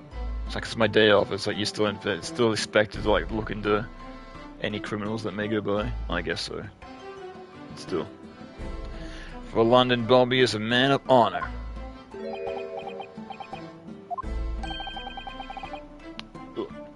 And is a man of slumber. On the day in question, this man and his wife were walking down Briar Road in the opposite direction, and they witnessed the incident as it occurred. What do you mean? You said there was nobody there. Is that not correct, Mr. and Mrs. Beat? That's right, sir, isn't it, Rowley? It's ever Rowley Beat, sir. Nothing to report on the street, sir. What a great witness is going to be. Very good. I'd like to hear your formal testimonies now, please. You will tell the court exactly what you saw on the afternoon of the incident. Yes, sir. You guess we're asleep.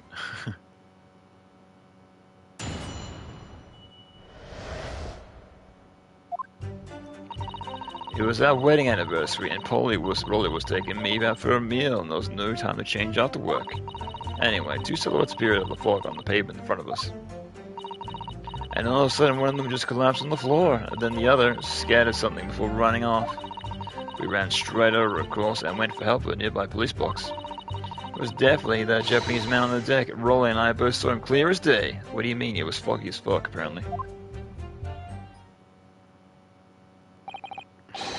Well, it's extremely compelling testimony, I must say. Oh dear, this policeman and his wife are claiming to have positively identified Mr. Natsumi at the scene. If the testimony is true, the alternative course of the events they established in the summation explanation will be quashed. It's death knell, in fact, because that alternative was never viable in the first place. What an unfortunate benching.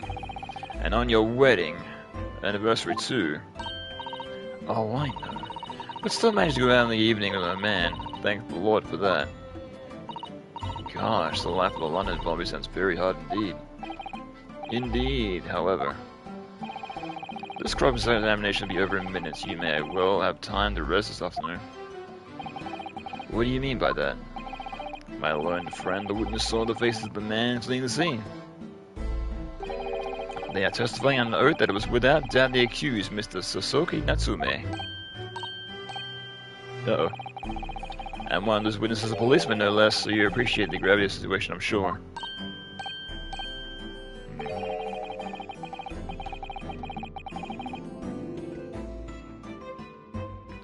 Sorry to sneeze.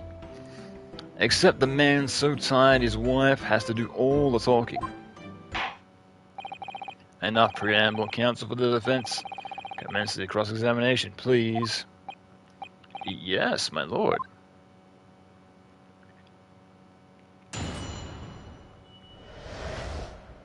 Well, the witness saw. And for a meal. Hold it! No time to change after work, you say. Are you also a member of the police, Miss Beat? No, sadly not. It's a job for strapping young men only. Women, children, elderly can't even apply. Well, I think you can probably see why children and the elderly can't join, can you? Chewing his helmet strap, nice, yeah, exactly.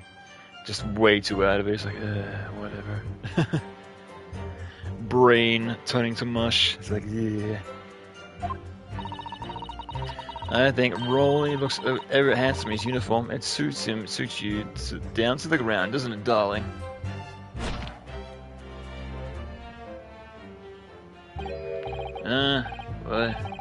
just finished my beat. I don't know, heading back to the station. I was actually planning on getting changed there. Is he talking in his sleep? This is creepy. No, Rolly, I much prefer you in the uniform. Sometimes I don't even recognize you when I see you in plain clothes. Oh dear, that doesn't seem healthy. Kindly adhere to the point. You are going for a meal after you finish your beat for the day, correct? That's right, sir, yes. Although I was fit to drop, to be honest. I have to spend the whole day on my feet. But policing my wife, sir. As long as I'm the proud owner of this, I'll serve my city and the Queen to the end. What's that now?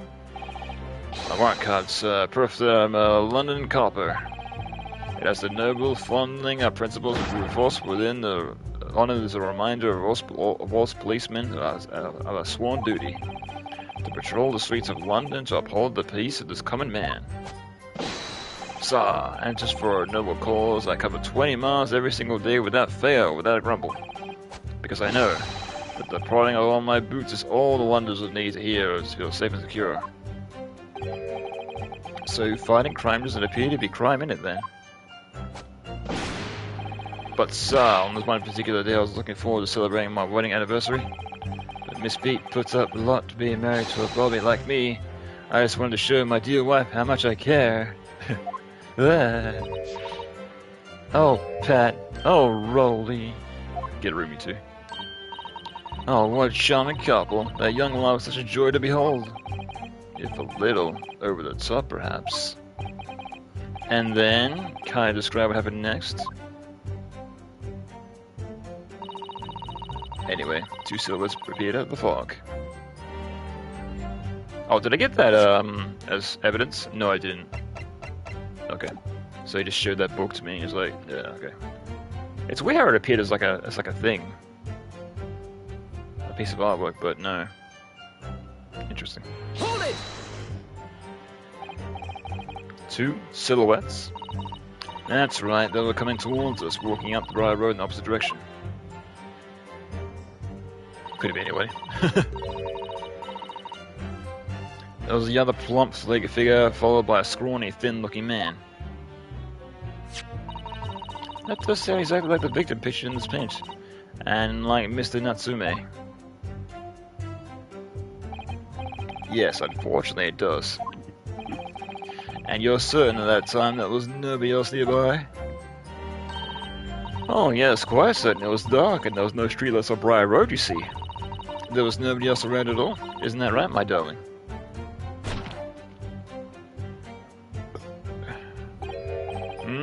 What? Ah, yes, that's right, of course. There was a light fog on the ground, and Briar Road is dead straight if you can see it fairly long way down the pavement. And then there's the street lighting as well. I don't see any other pedestrians. Before sleep takes a fall and time, hold your answer, please, Miss Beat. You're quite sure of what you just said? Yes, sir. As a couple of spends every day as keeping a watch on the streets, I'd swear to it, sir. As sure as my love for Patricia is sure. Oh, Pat. Oh, Rolly. God. They're maintaining there was no one else other than the victim and the attacker. It's starting to seem like it must really have happened. It's beginning to seem like there's nowhere else to run. Well, they didn't stop Mr. Natsumi, did it? He fled the scene all too convincingly. Thank you. I believe we have a reasonably clear idea of the situation just before the incident now. What happened in the crucial moments that just followed? All of a sudden, one of them just collapsed on the floor. Hold it! Scattered something? What do you mean by that? Oh, well, I couldn't just make out what it was at the time. But then we got closer, we realized what it was. Didn't we, darling?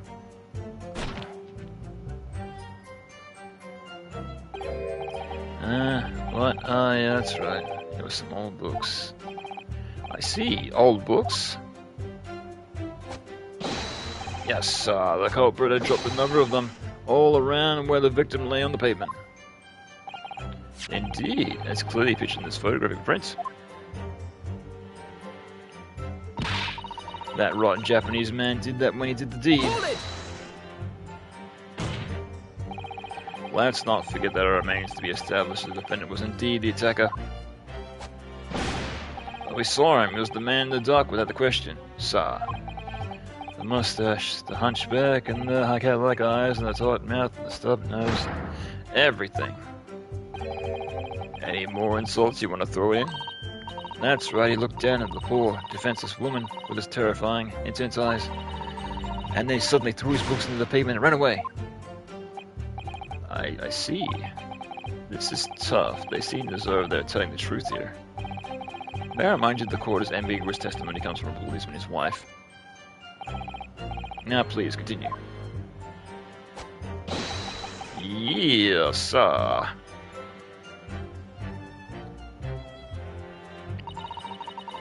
We ran straight over, of course, and went for help for a nearby police box. Nearby police box, huh? Where is that exactly? Was it your husband who went to fetch help? No, I won't. I may not be a police officer myself, but I'm a fine, proud wife of one after all. Isn't that right, my darling?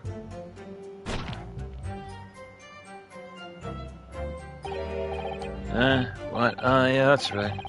I asked Miss Beat to go. I was off duty by that point. But I've always known me off truly duty. Of course, I felt obliged to stay and guard the scene. Very laudable, Mr. Beat. Preserving the scene of the crime is a task of considerable importance. That's why I sent Patricia, you see. I told her to go to find the right police box. Forgive my ignorance, but what do you mean exactly by the right police box? Depends on the crime's location, you see, and who deals with it. Where the woman was stabbed wasn't unusually on my beat. I told Patricia the way of the police box for the next beat incident, so I fell under so I could go report it. I ran there as quickly as I could and asked for help from the bobby on duty. There was nothing more potent than a young couple in love working together, you know. And next to your swift response, the case was quickly resolved. The actions of two model citizens.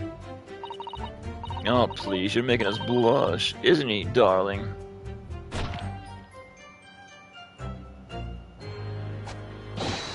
Yes, sir. But Patricia said, sir. Let's move on, shall we? Yeah, I was hoping they would have, like, picked out on the map where the little police box was, but oh well. That's fine.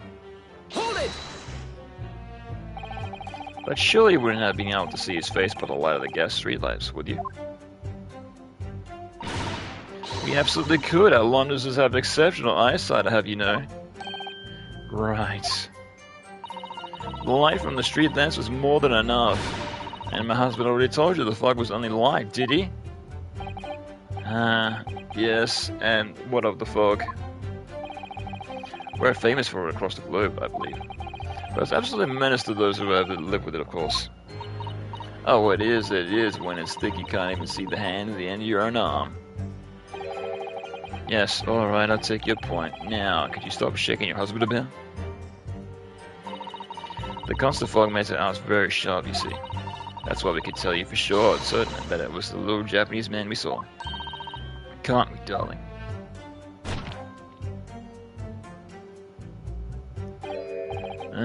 What? Yes, it was the accused, no mistake. The mustache, the hunchback, and the cat-like eyes, the taut mouth, and the stuff. Unmistakable, sir. As far as this couple's testimony is concerned, there can't be any question. It was Sasaki-san they saw running away from the scene of the crime. So that's it, is it? Their entire testimony? What do you think, Mr. Naruhodo? Well, I hate to admit it, but on hearing the testimony, it really does seem, though, that Mr. and Mrs. Beat saw what they saw. Mr. Natsumi running away from the scene of Briar Road that day. Yes, I feel the same. So if that's true, where does it leave us? The members of the jury are still to call for a guilty verdict after this testimony. Oh no, then what do we do? If Kazuma-sama was here, what are you trying to say? I think we try to find out contradiction somewhere else within their testimony. What do you mean, somewhere else? The statement seen in Mr. Natsumi seemed unequivocal. Calling that into question won't help.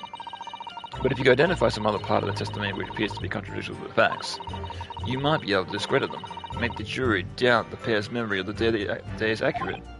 Oh, right. Put simply, we must focus on finding a discrepancy in those statements somewhere. If we don't, I'm afraid the trial may reach an early and unfavorable conclusion. Why do I always seem to be so against it? Yeah, so I'm thinking I gotta press them again. And maybe then I gotta go from one to the other, right? Because this happened before. Or maybe not. Mr. Lawyer, sir, may I ask you something? Oh, yes, of course. What is it? Well, do you keep asking us all these questions about everything we've told you, sir? It seems like you don't believe our testimony. Is that right? Is it? Well, out with it. What? No, it's really not that at all. My husband is a policeman, remember, and I know what I saw. Remember every last detail, everything, like, oh, I know. What about the books that the man dropped? I could say the name in every single one. I could, every single one. Really, could you? And you dare question how reliable my testimony is? That will do, Miss B. No, it won't do at all. That Japanese lawyer has no idea what I'm capable of. Even after deciding to forgive him for insulting us, don't think for a minute that Rolly will. I really don't mean to cause offense, but please put your husband's fist down. But perhaps you'd like the opportunity to supplement your testimony, Miss B. Might that appease you? Oh, thank you, my lord. That would settle things nicely. Wouldn't it, darling?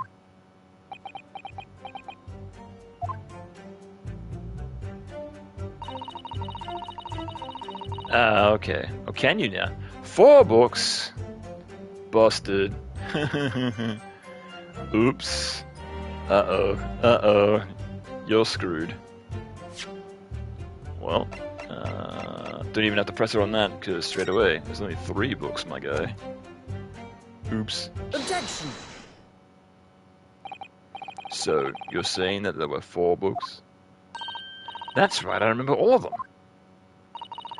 The picture of Monsieur somebody, what's its earnings, a meal for something, and the summer me something. At least you can remember them correctly. Yeah, okay, let's actually check the cannabis earnings, a meal for Gadabo, picture of Monsieur York.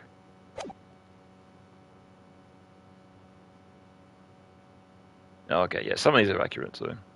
Yeah, she kinda recalls. I'm sorry, Miss B.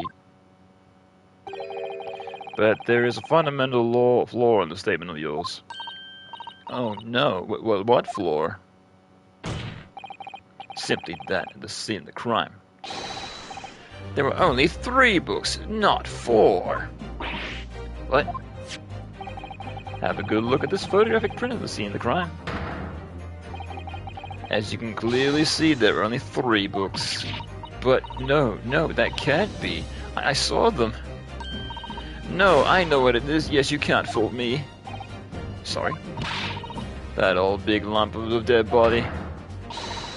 The lady so large her corpse is blocking the view of the 4th book is all.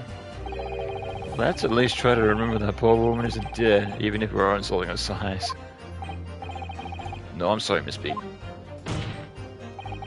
But Mr. Natsumi couldn't possibly have dropped the 4 books you described. Why not? Fascinating. And from your short tone, something you can readily substantiate with evidence, I presume? Ah, evidence. Counsel, you present evidence to substantiate your claim, or withdraw it. What proof do you have the accused did not drop 4 books? Ooh, I wonder. Take that! The evidence is right here in the form of this bookshop receipt. From your books? Yes, this receipt details Mr. Natsumi's purchase that day. But as you can see, only 3 books are listed. No, Therefore, Mr. Natsumi would have only dropped 3 books at the scene of the crime. Which means that your pal's observation of them cannot be relied upon.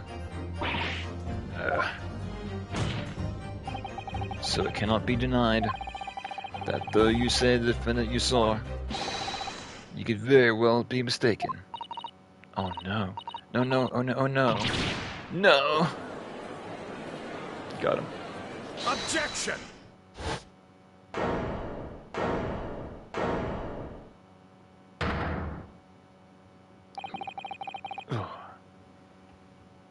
Oh, I just need to stretch a bit. Oh, that's better. It's plainly evident that your powers of deduction cannot be relied upon, my learned Nipponese friend. What? What cannot be denied, these 2 witnesses saw the accused running from the scene. The fact that you know very well has no hope of disapproving. Ah. So he was driven to avert attention by that dint of some inconsequential discrepancies. Would that be fair? He sees right through me. But your plan to summon a recoil against you. What are you talking about? It's quite simple. Let me explain with a toast. To the policeman's wife and her entirely accurate testimony in every respect. Oh. You see, that matter is not for debate. At the scene, Athena Briar wrote a total of 4 books were most definitely found. But what about the photographic prints? It only shows 3 books. Quite right, only 3 can be seen in that print. That print, you mean to say? Allow me to present another, the one that shows the victim's hand. Oh, there's a 4th book in his hand. Why is it missing the corner? What the hell? And why is it in English? The Lion's Pride. I don't believe it. Oh, do we have hang on. The Lion's Pride, you say? That is not in here, so that doesn't have to do with that. That has nothing to do with anything. Whatever.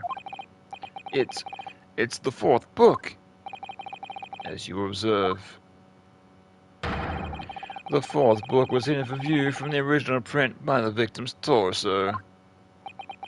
No. No! Yes, so that just further proves that he wasn't there if there's 4 books. Who cares? Order. There, you see? Look at that, look. Yes. Just like I said, isn't that, my darling? Yes, sir. Petitioner's always right, sir. Let us study the receipt for the books purchased by the accused on that day in question. Miss B, the titles once again, if you please. Oh, yes, of course. The picture of a Monsieur somebody or other. The picture of Monsieur Luke. What's its yearnings? Canterbury yearnings. The meal for someone. A meal for Gabbro, in fact. And the court has just heard. The witness remembers the book's titles flawlessly, save for a few minor details. Miss Beat's powers of recollection can only be described as exceptional. Okay, so the books that he did buy are there, so... So that means he was there and wasn't there at the same time? Where'd this 4th book come from? Did you hear that, Rowley? The gentleman paid me a compliment. Yes, sir, flawless, sir. Patricia is flawless. But there are only 3 books on the receipt, and Miss Beat mentioned 4. There's nothing surprising about that. Clearly the 4th book of which is in the photographic prints. I'm sorry, counsel, but does that not seem odd? Why should the 4th book be omitted from the receipt? It's not odd at all, my lord. Oh wait, like he didn't buy it because it was damaged, so he got it for free? Maybe.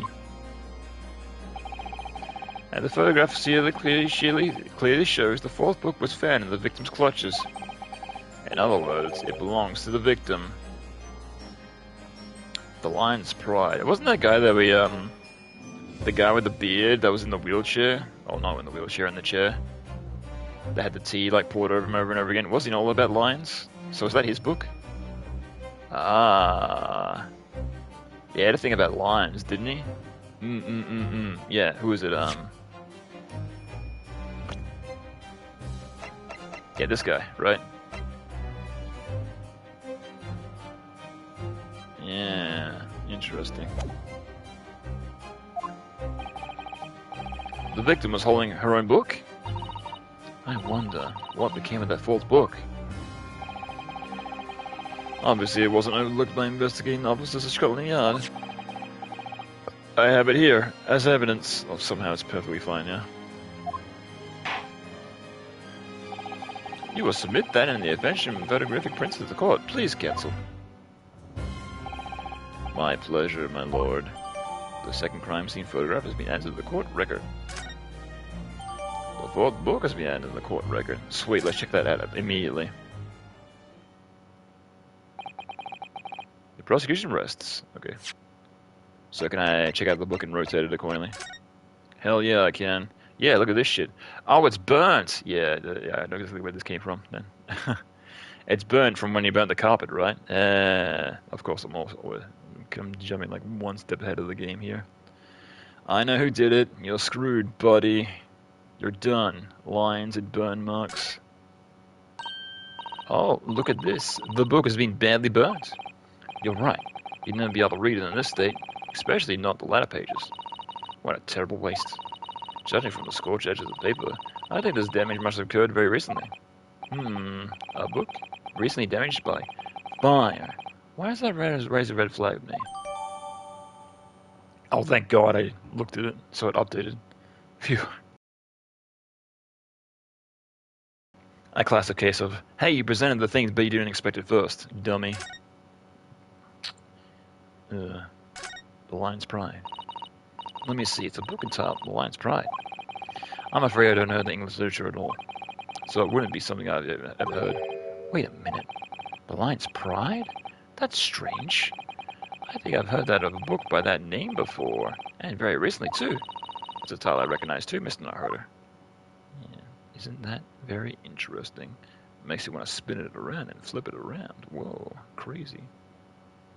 It's like Mr. Narhoder, please stop that. It's like sitting there being like, yes, very, very interesting. It's like, could you stop? I have nothing further to add. What? You seem surprised, my learned friend. But your residence until now has been invaded, entertaining, yes, but futile. The spurious longer route is accused lodgings that have tried to establish in your summation exclamation, and the attempt discrediting of the witness's powers and recollection to your cross-examination. Futile. I walked right into this, didn't I? You see, everything we've said is true.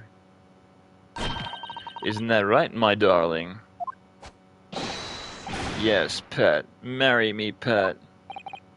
So perhaps the ladies and gentlemen of the jury would like to reconsider their positions? Should the court waste any more time on this Nipponese travesty? Or is the decision you have made too apparent already? You've heard all the witnesses and seen all the evidence. This trial has run its course.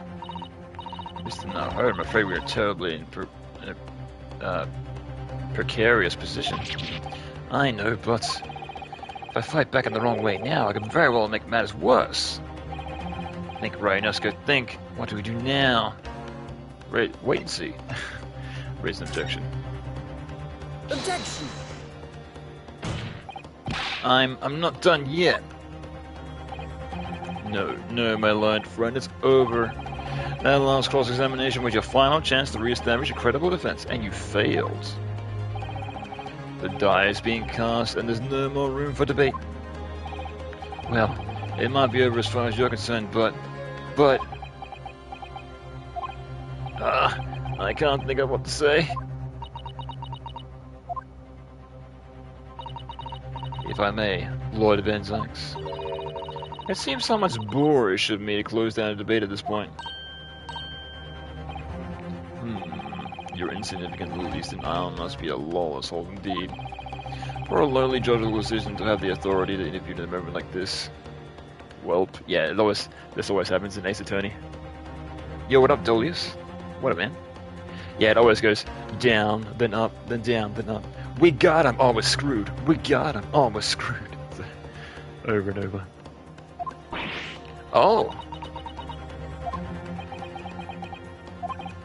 I am, to my shame, still a very inexperienced lawyer. So you'll have to forgive me, but I consider my decisions to advice essential, and her opinions invaluable. Mr. Naruhodo? One of this land's great guiding principles is tolerance, so the court will hear you, ma'am. Go ahead, Mr. Soto, please. Very well. Pray, what insight can you give us? What we have is overlooked in this matter you see fit to pursue further. Well, the court is being presented with the new evidence, but only after the last cross-examination finished. I see. And you believe this new evidence warrants further examination, do you? Mr. Naruhodo, what do you think? It's just possible this new evidence might be the decisive proof we're waiting for. The judge is sure to ask the members of the jury to announce their learnings in a moment. And of course, he's sure to ask you to explain the crucial piece of evidence and what it is and why. So he must take this opportunity to examine the newly presented evidence as thoroughly as possible. Okay, so here it's like, inspect it, idiot. Come on. Yes, I understand, and thank you, Mr. Soto. This is it. Soto-san has managed to win us one last chance here. I can't let it go to waste. The defendant wishes to present evidence, my lord. Very well. The defense might present one further piece of evidence. Evidence that apparently offers a profound insight into this case, and here, though, being overlooked. The book. The book. Take that!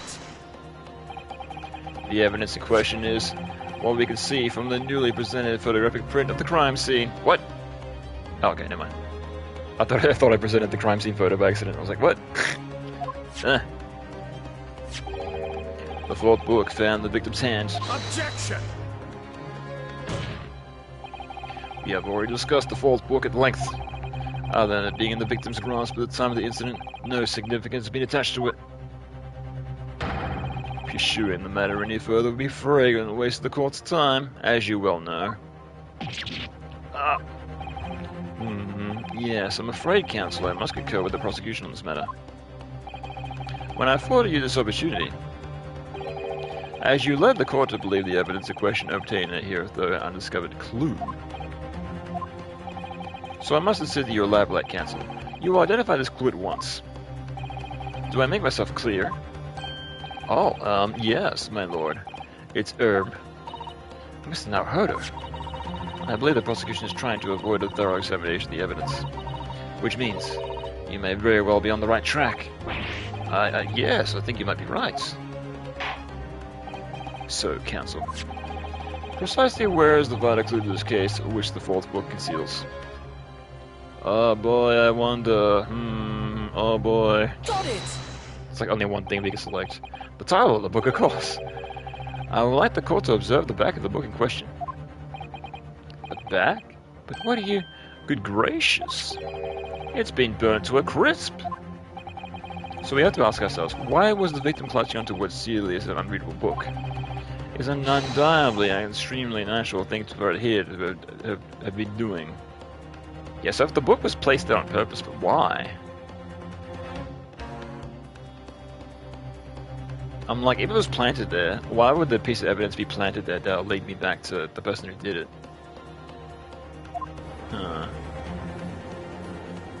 Objection!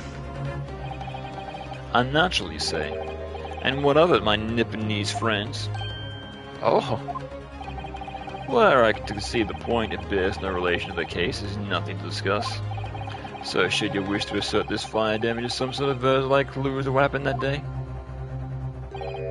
Pray, do enlighten us all. What truth is in charred book lied? A charred book. There is just one possibility here, which I can't quite bring myself to rule out. It's an outside chance, certainly, but certainly worth a try.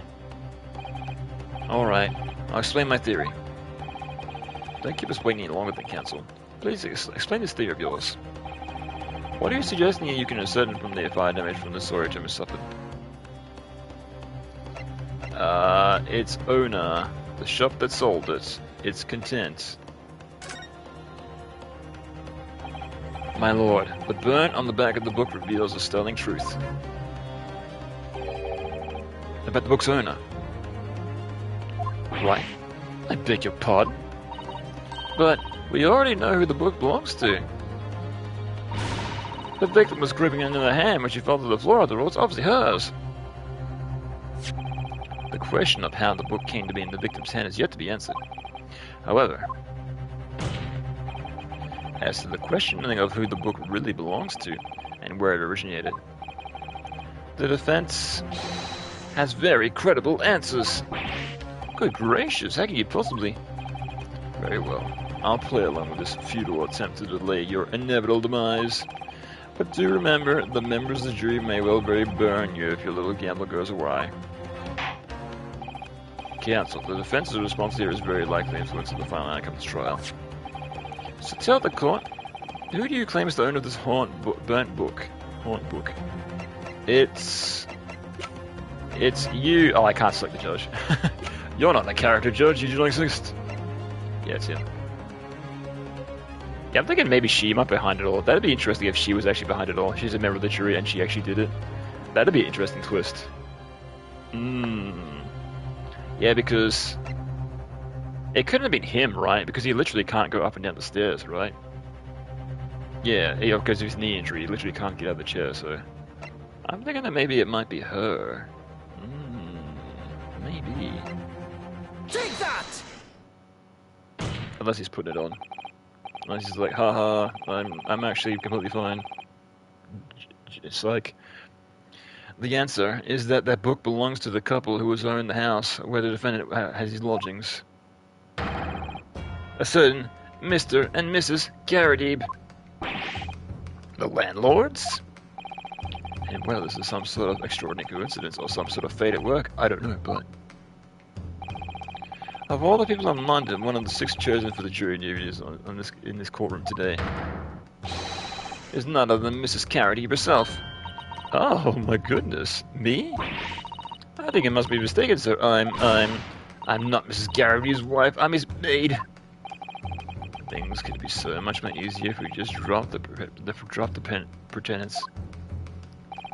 And she's behind it all, and she's putting on a real stink about it. It's like, no, don't rope me in with this. I'm his maid. I swear to God. All right, then how come a simple question for you? Have you ever seen this book in Mr. Garrity's house? I would never presume to know all the books in his keep, sir. Objection! This is outlandish behavior. This woman is the accused landlady, you say? You implicate this hard-working member of the public. You burmished her without a shred of evidence. Your actions are unforgivable. Objection!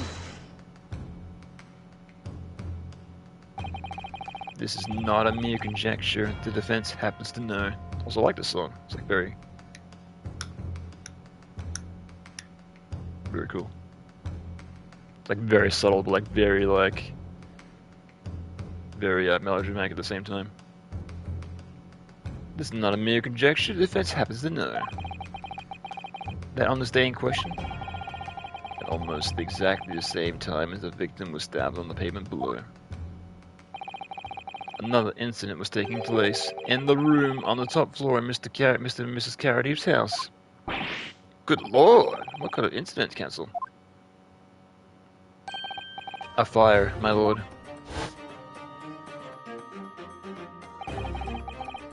Afraid to say it was happening in the blink of an eye, you know. The whole place was filled with smoke. Couldn't see a bloody thing. Didn't take long for the fire to spread, of course. The bloody furniture started going up as well. Okay, so all the time we're wasting, talking to them and just figuring out, like, how, the fire came to be. We weren't wasting time and actually had something to do with something, so... Of course, in regular Ace Attorney fashion, you seem like you're wasting time on bullshit, but then it all comes together. Worst of it is, I lost my favorite book called The Lion's Pride. The Lion's Pride. By Jove, at the very same time the subject is debate. Oh dear me. Objection! This is risible. You've told the court about this book by the same name as involved in a fire. In which case it would be reasonable to assume that it was burnt to ashes. Entirely unreasonable to infer it magically removed itself from the scene of the crime. Perhaps it would make more sense if I told you that the cause of the fire was material discord. Without going into details, it appeared that Mrs. Carradine was considerably deranged. Apparently, she continued to attack Mr. Carradine even amid the flames. Oh, how awful! I can't even imagine being so horrid to the one you love. Can you, Rolly? Absolutely not, sir. My Richard would never raise a finger against me, sir.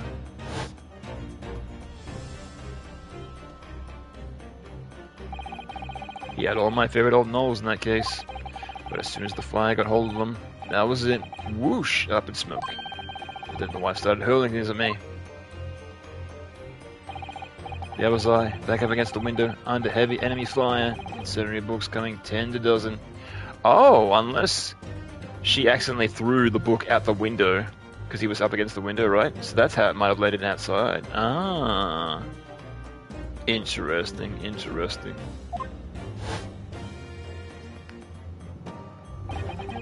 The man had his back against the window. He had burning books thrown at him.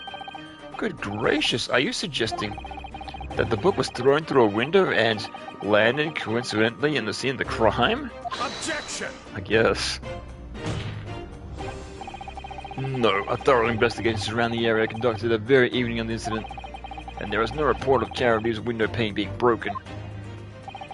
That's quite true. We also saw no signs of broken glass when we visited the Carradine household. But it is not convincing that the window has been opened at the time in. Not even remotely. Let us not forget the reason, and the chilling weather accompanies it. No Londoner would leave the window open in the middle of winter? Ah! Does the defense prosecute the scenario at all in seriousness, counsel? Do you earnestly claim that the book found at the scene crime was a flame projectile thrown by Mrs. Carradine's wife? I believe it's a possibility, my lord. Yeah, but how the fuck did he get outside then? That's quite enough. Yeah, tell us the truth. Well, I hope everyone can see you for what you are now, you little foreign trickster. You call yourself a lawyer, but you're just a coward. A mean coward. Really? Claiming that our little tiff-hold neighborhood alike? Honestly. Implying that I'm a mere posing for a maid appearance's sake? How could you? Nothing to do with the beastly case of any of it. You've all done our Celine family's name. No, I assure you that was never my intention. Yeah, that's right, she can't give up the stink that she's, she's his wife and not his maid, because apparently, like, that's a distinction in, like, this, community. It's like, you need at least one household, helper. Otherwise, anything lower, it's like, no, you're a low income, right? So she's posing as his wife to put up appearances. I mean, posing as his maid.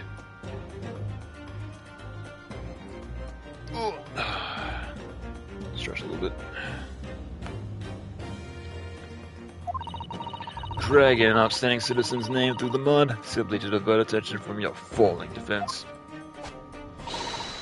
I should box your ears, that's what I should do. It's utterly unforgivable. Too right. Here we go. How long do you have to sit here now listening to this nippity spouting of fancy foreign theories? But, to think about it, at the end of the day, the only person who could have possibly stabbed the victim is that hunchback with the mustache who ran away from the scene too. I do declare you're right. It's true. Yes, didn't I want to tell you? Makes sense to me. Sorry, what's that? Well, it would appear that the ladies and gentlemen of the jury are once again in full agreement. What is your position, Lord Van Zykes? In truth, my lord, I feel these have been unnecessarily protracted proceedings. But then, one must always exercise patience in order to savor the best vintage. No, wait. The mystery of the fourth book still hasn't been... now he's serious. Leg time. If your books are any resolution, my learned friend, study them on your own time. Yeah, coat off, leg on table. No, he's not fucking around. What? No, forgive the discourtesy of this time. In that case, ladies and gentlemen of the jury, will you now state your individual decisions regarding the defendant's culpability for the court to hear? Guilty! Guilty. Uh-oh. Guilty! Guilty. Guilty! And he's gonna be like, what? Guilty! Oh, he chooses guilty as well. Well then. I don't think I can try to convince them twice, so... Thank you for that unambiguous response. That's twice now. It's over. Mr. Naruto, don't give up. Miss Soto? Have you forgotten? The battle isn't over yet. You're not suggesting... Of course, the defense has the right to another summation at this point. Oh, we can do it again? We can just do this forever? For fuck's sake. You can still convince the jurors to change their minds. You have one more chance. Oh, we can do it twice. Who made up these rules? What? My lord. The defense asks us to exercise the right to summation. You believe you still have tricks up your sleeve? I don't intend to trick anybody. I intend to cover the truth. This is no time to be downcast. As long as there's a chance, I have to stay strong and determined.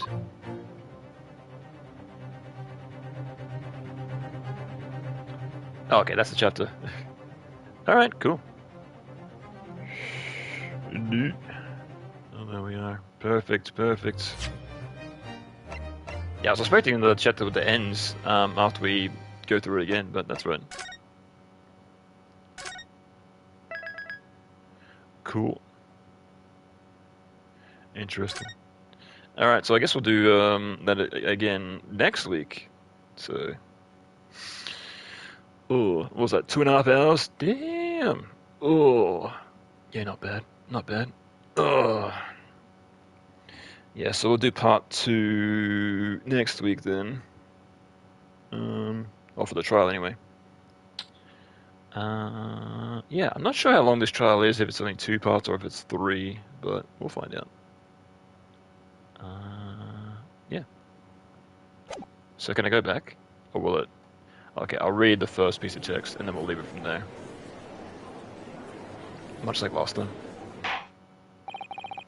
They consider the defense's counsel request for a further summation of the jury. Okay, we'll leave it here. No further spoilers. Alright. So that'll be it for now. Oh, good. Yes, I'll be back next week with more of this, and probably more Final Fantasy VII. Ugh. Yeah, I said I wasn't going to do 2 games back to back where I'm both reading them, but here we are. Oh well. But, yeah, that'll be it then. Let me see. Is there anybody on? Probably not, right? Oh, I had my own stream playing in the background this whole entire time. I didn't realize. Oops. I forgot to pause it. Oh well, that's fine.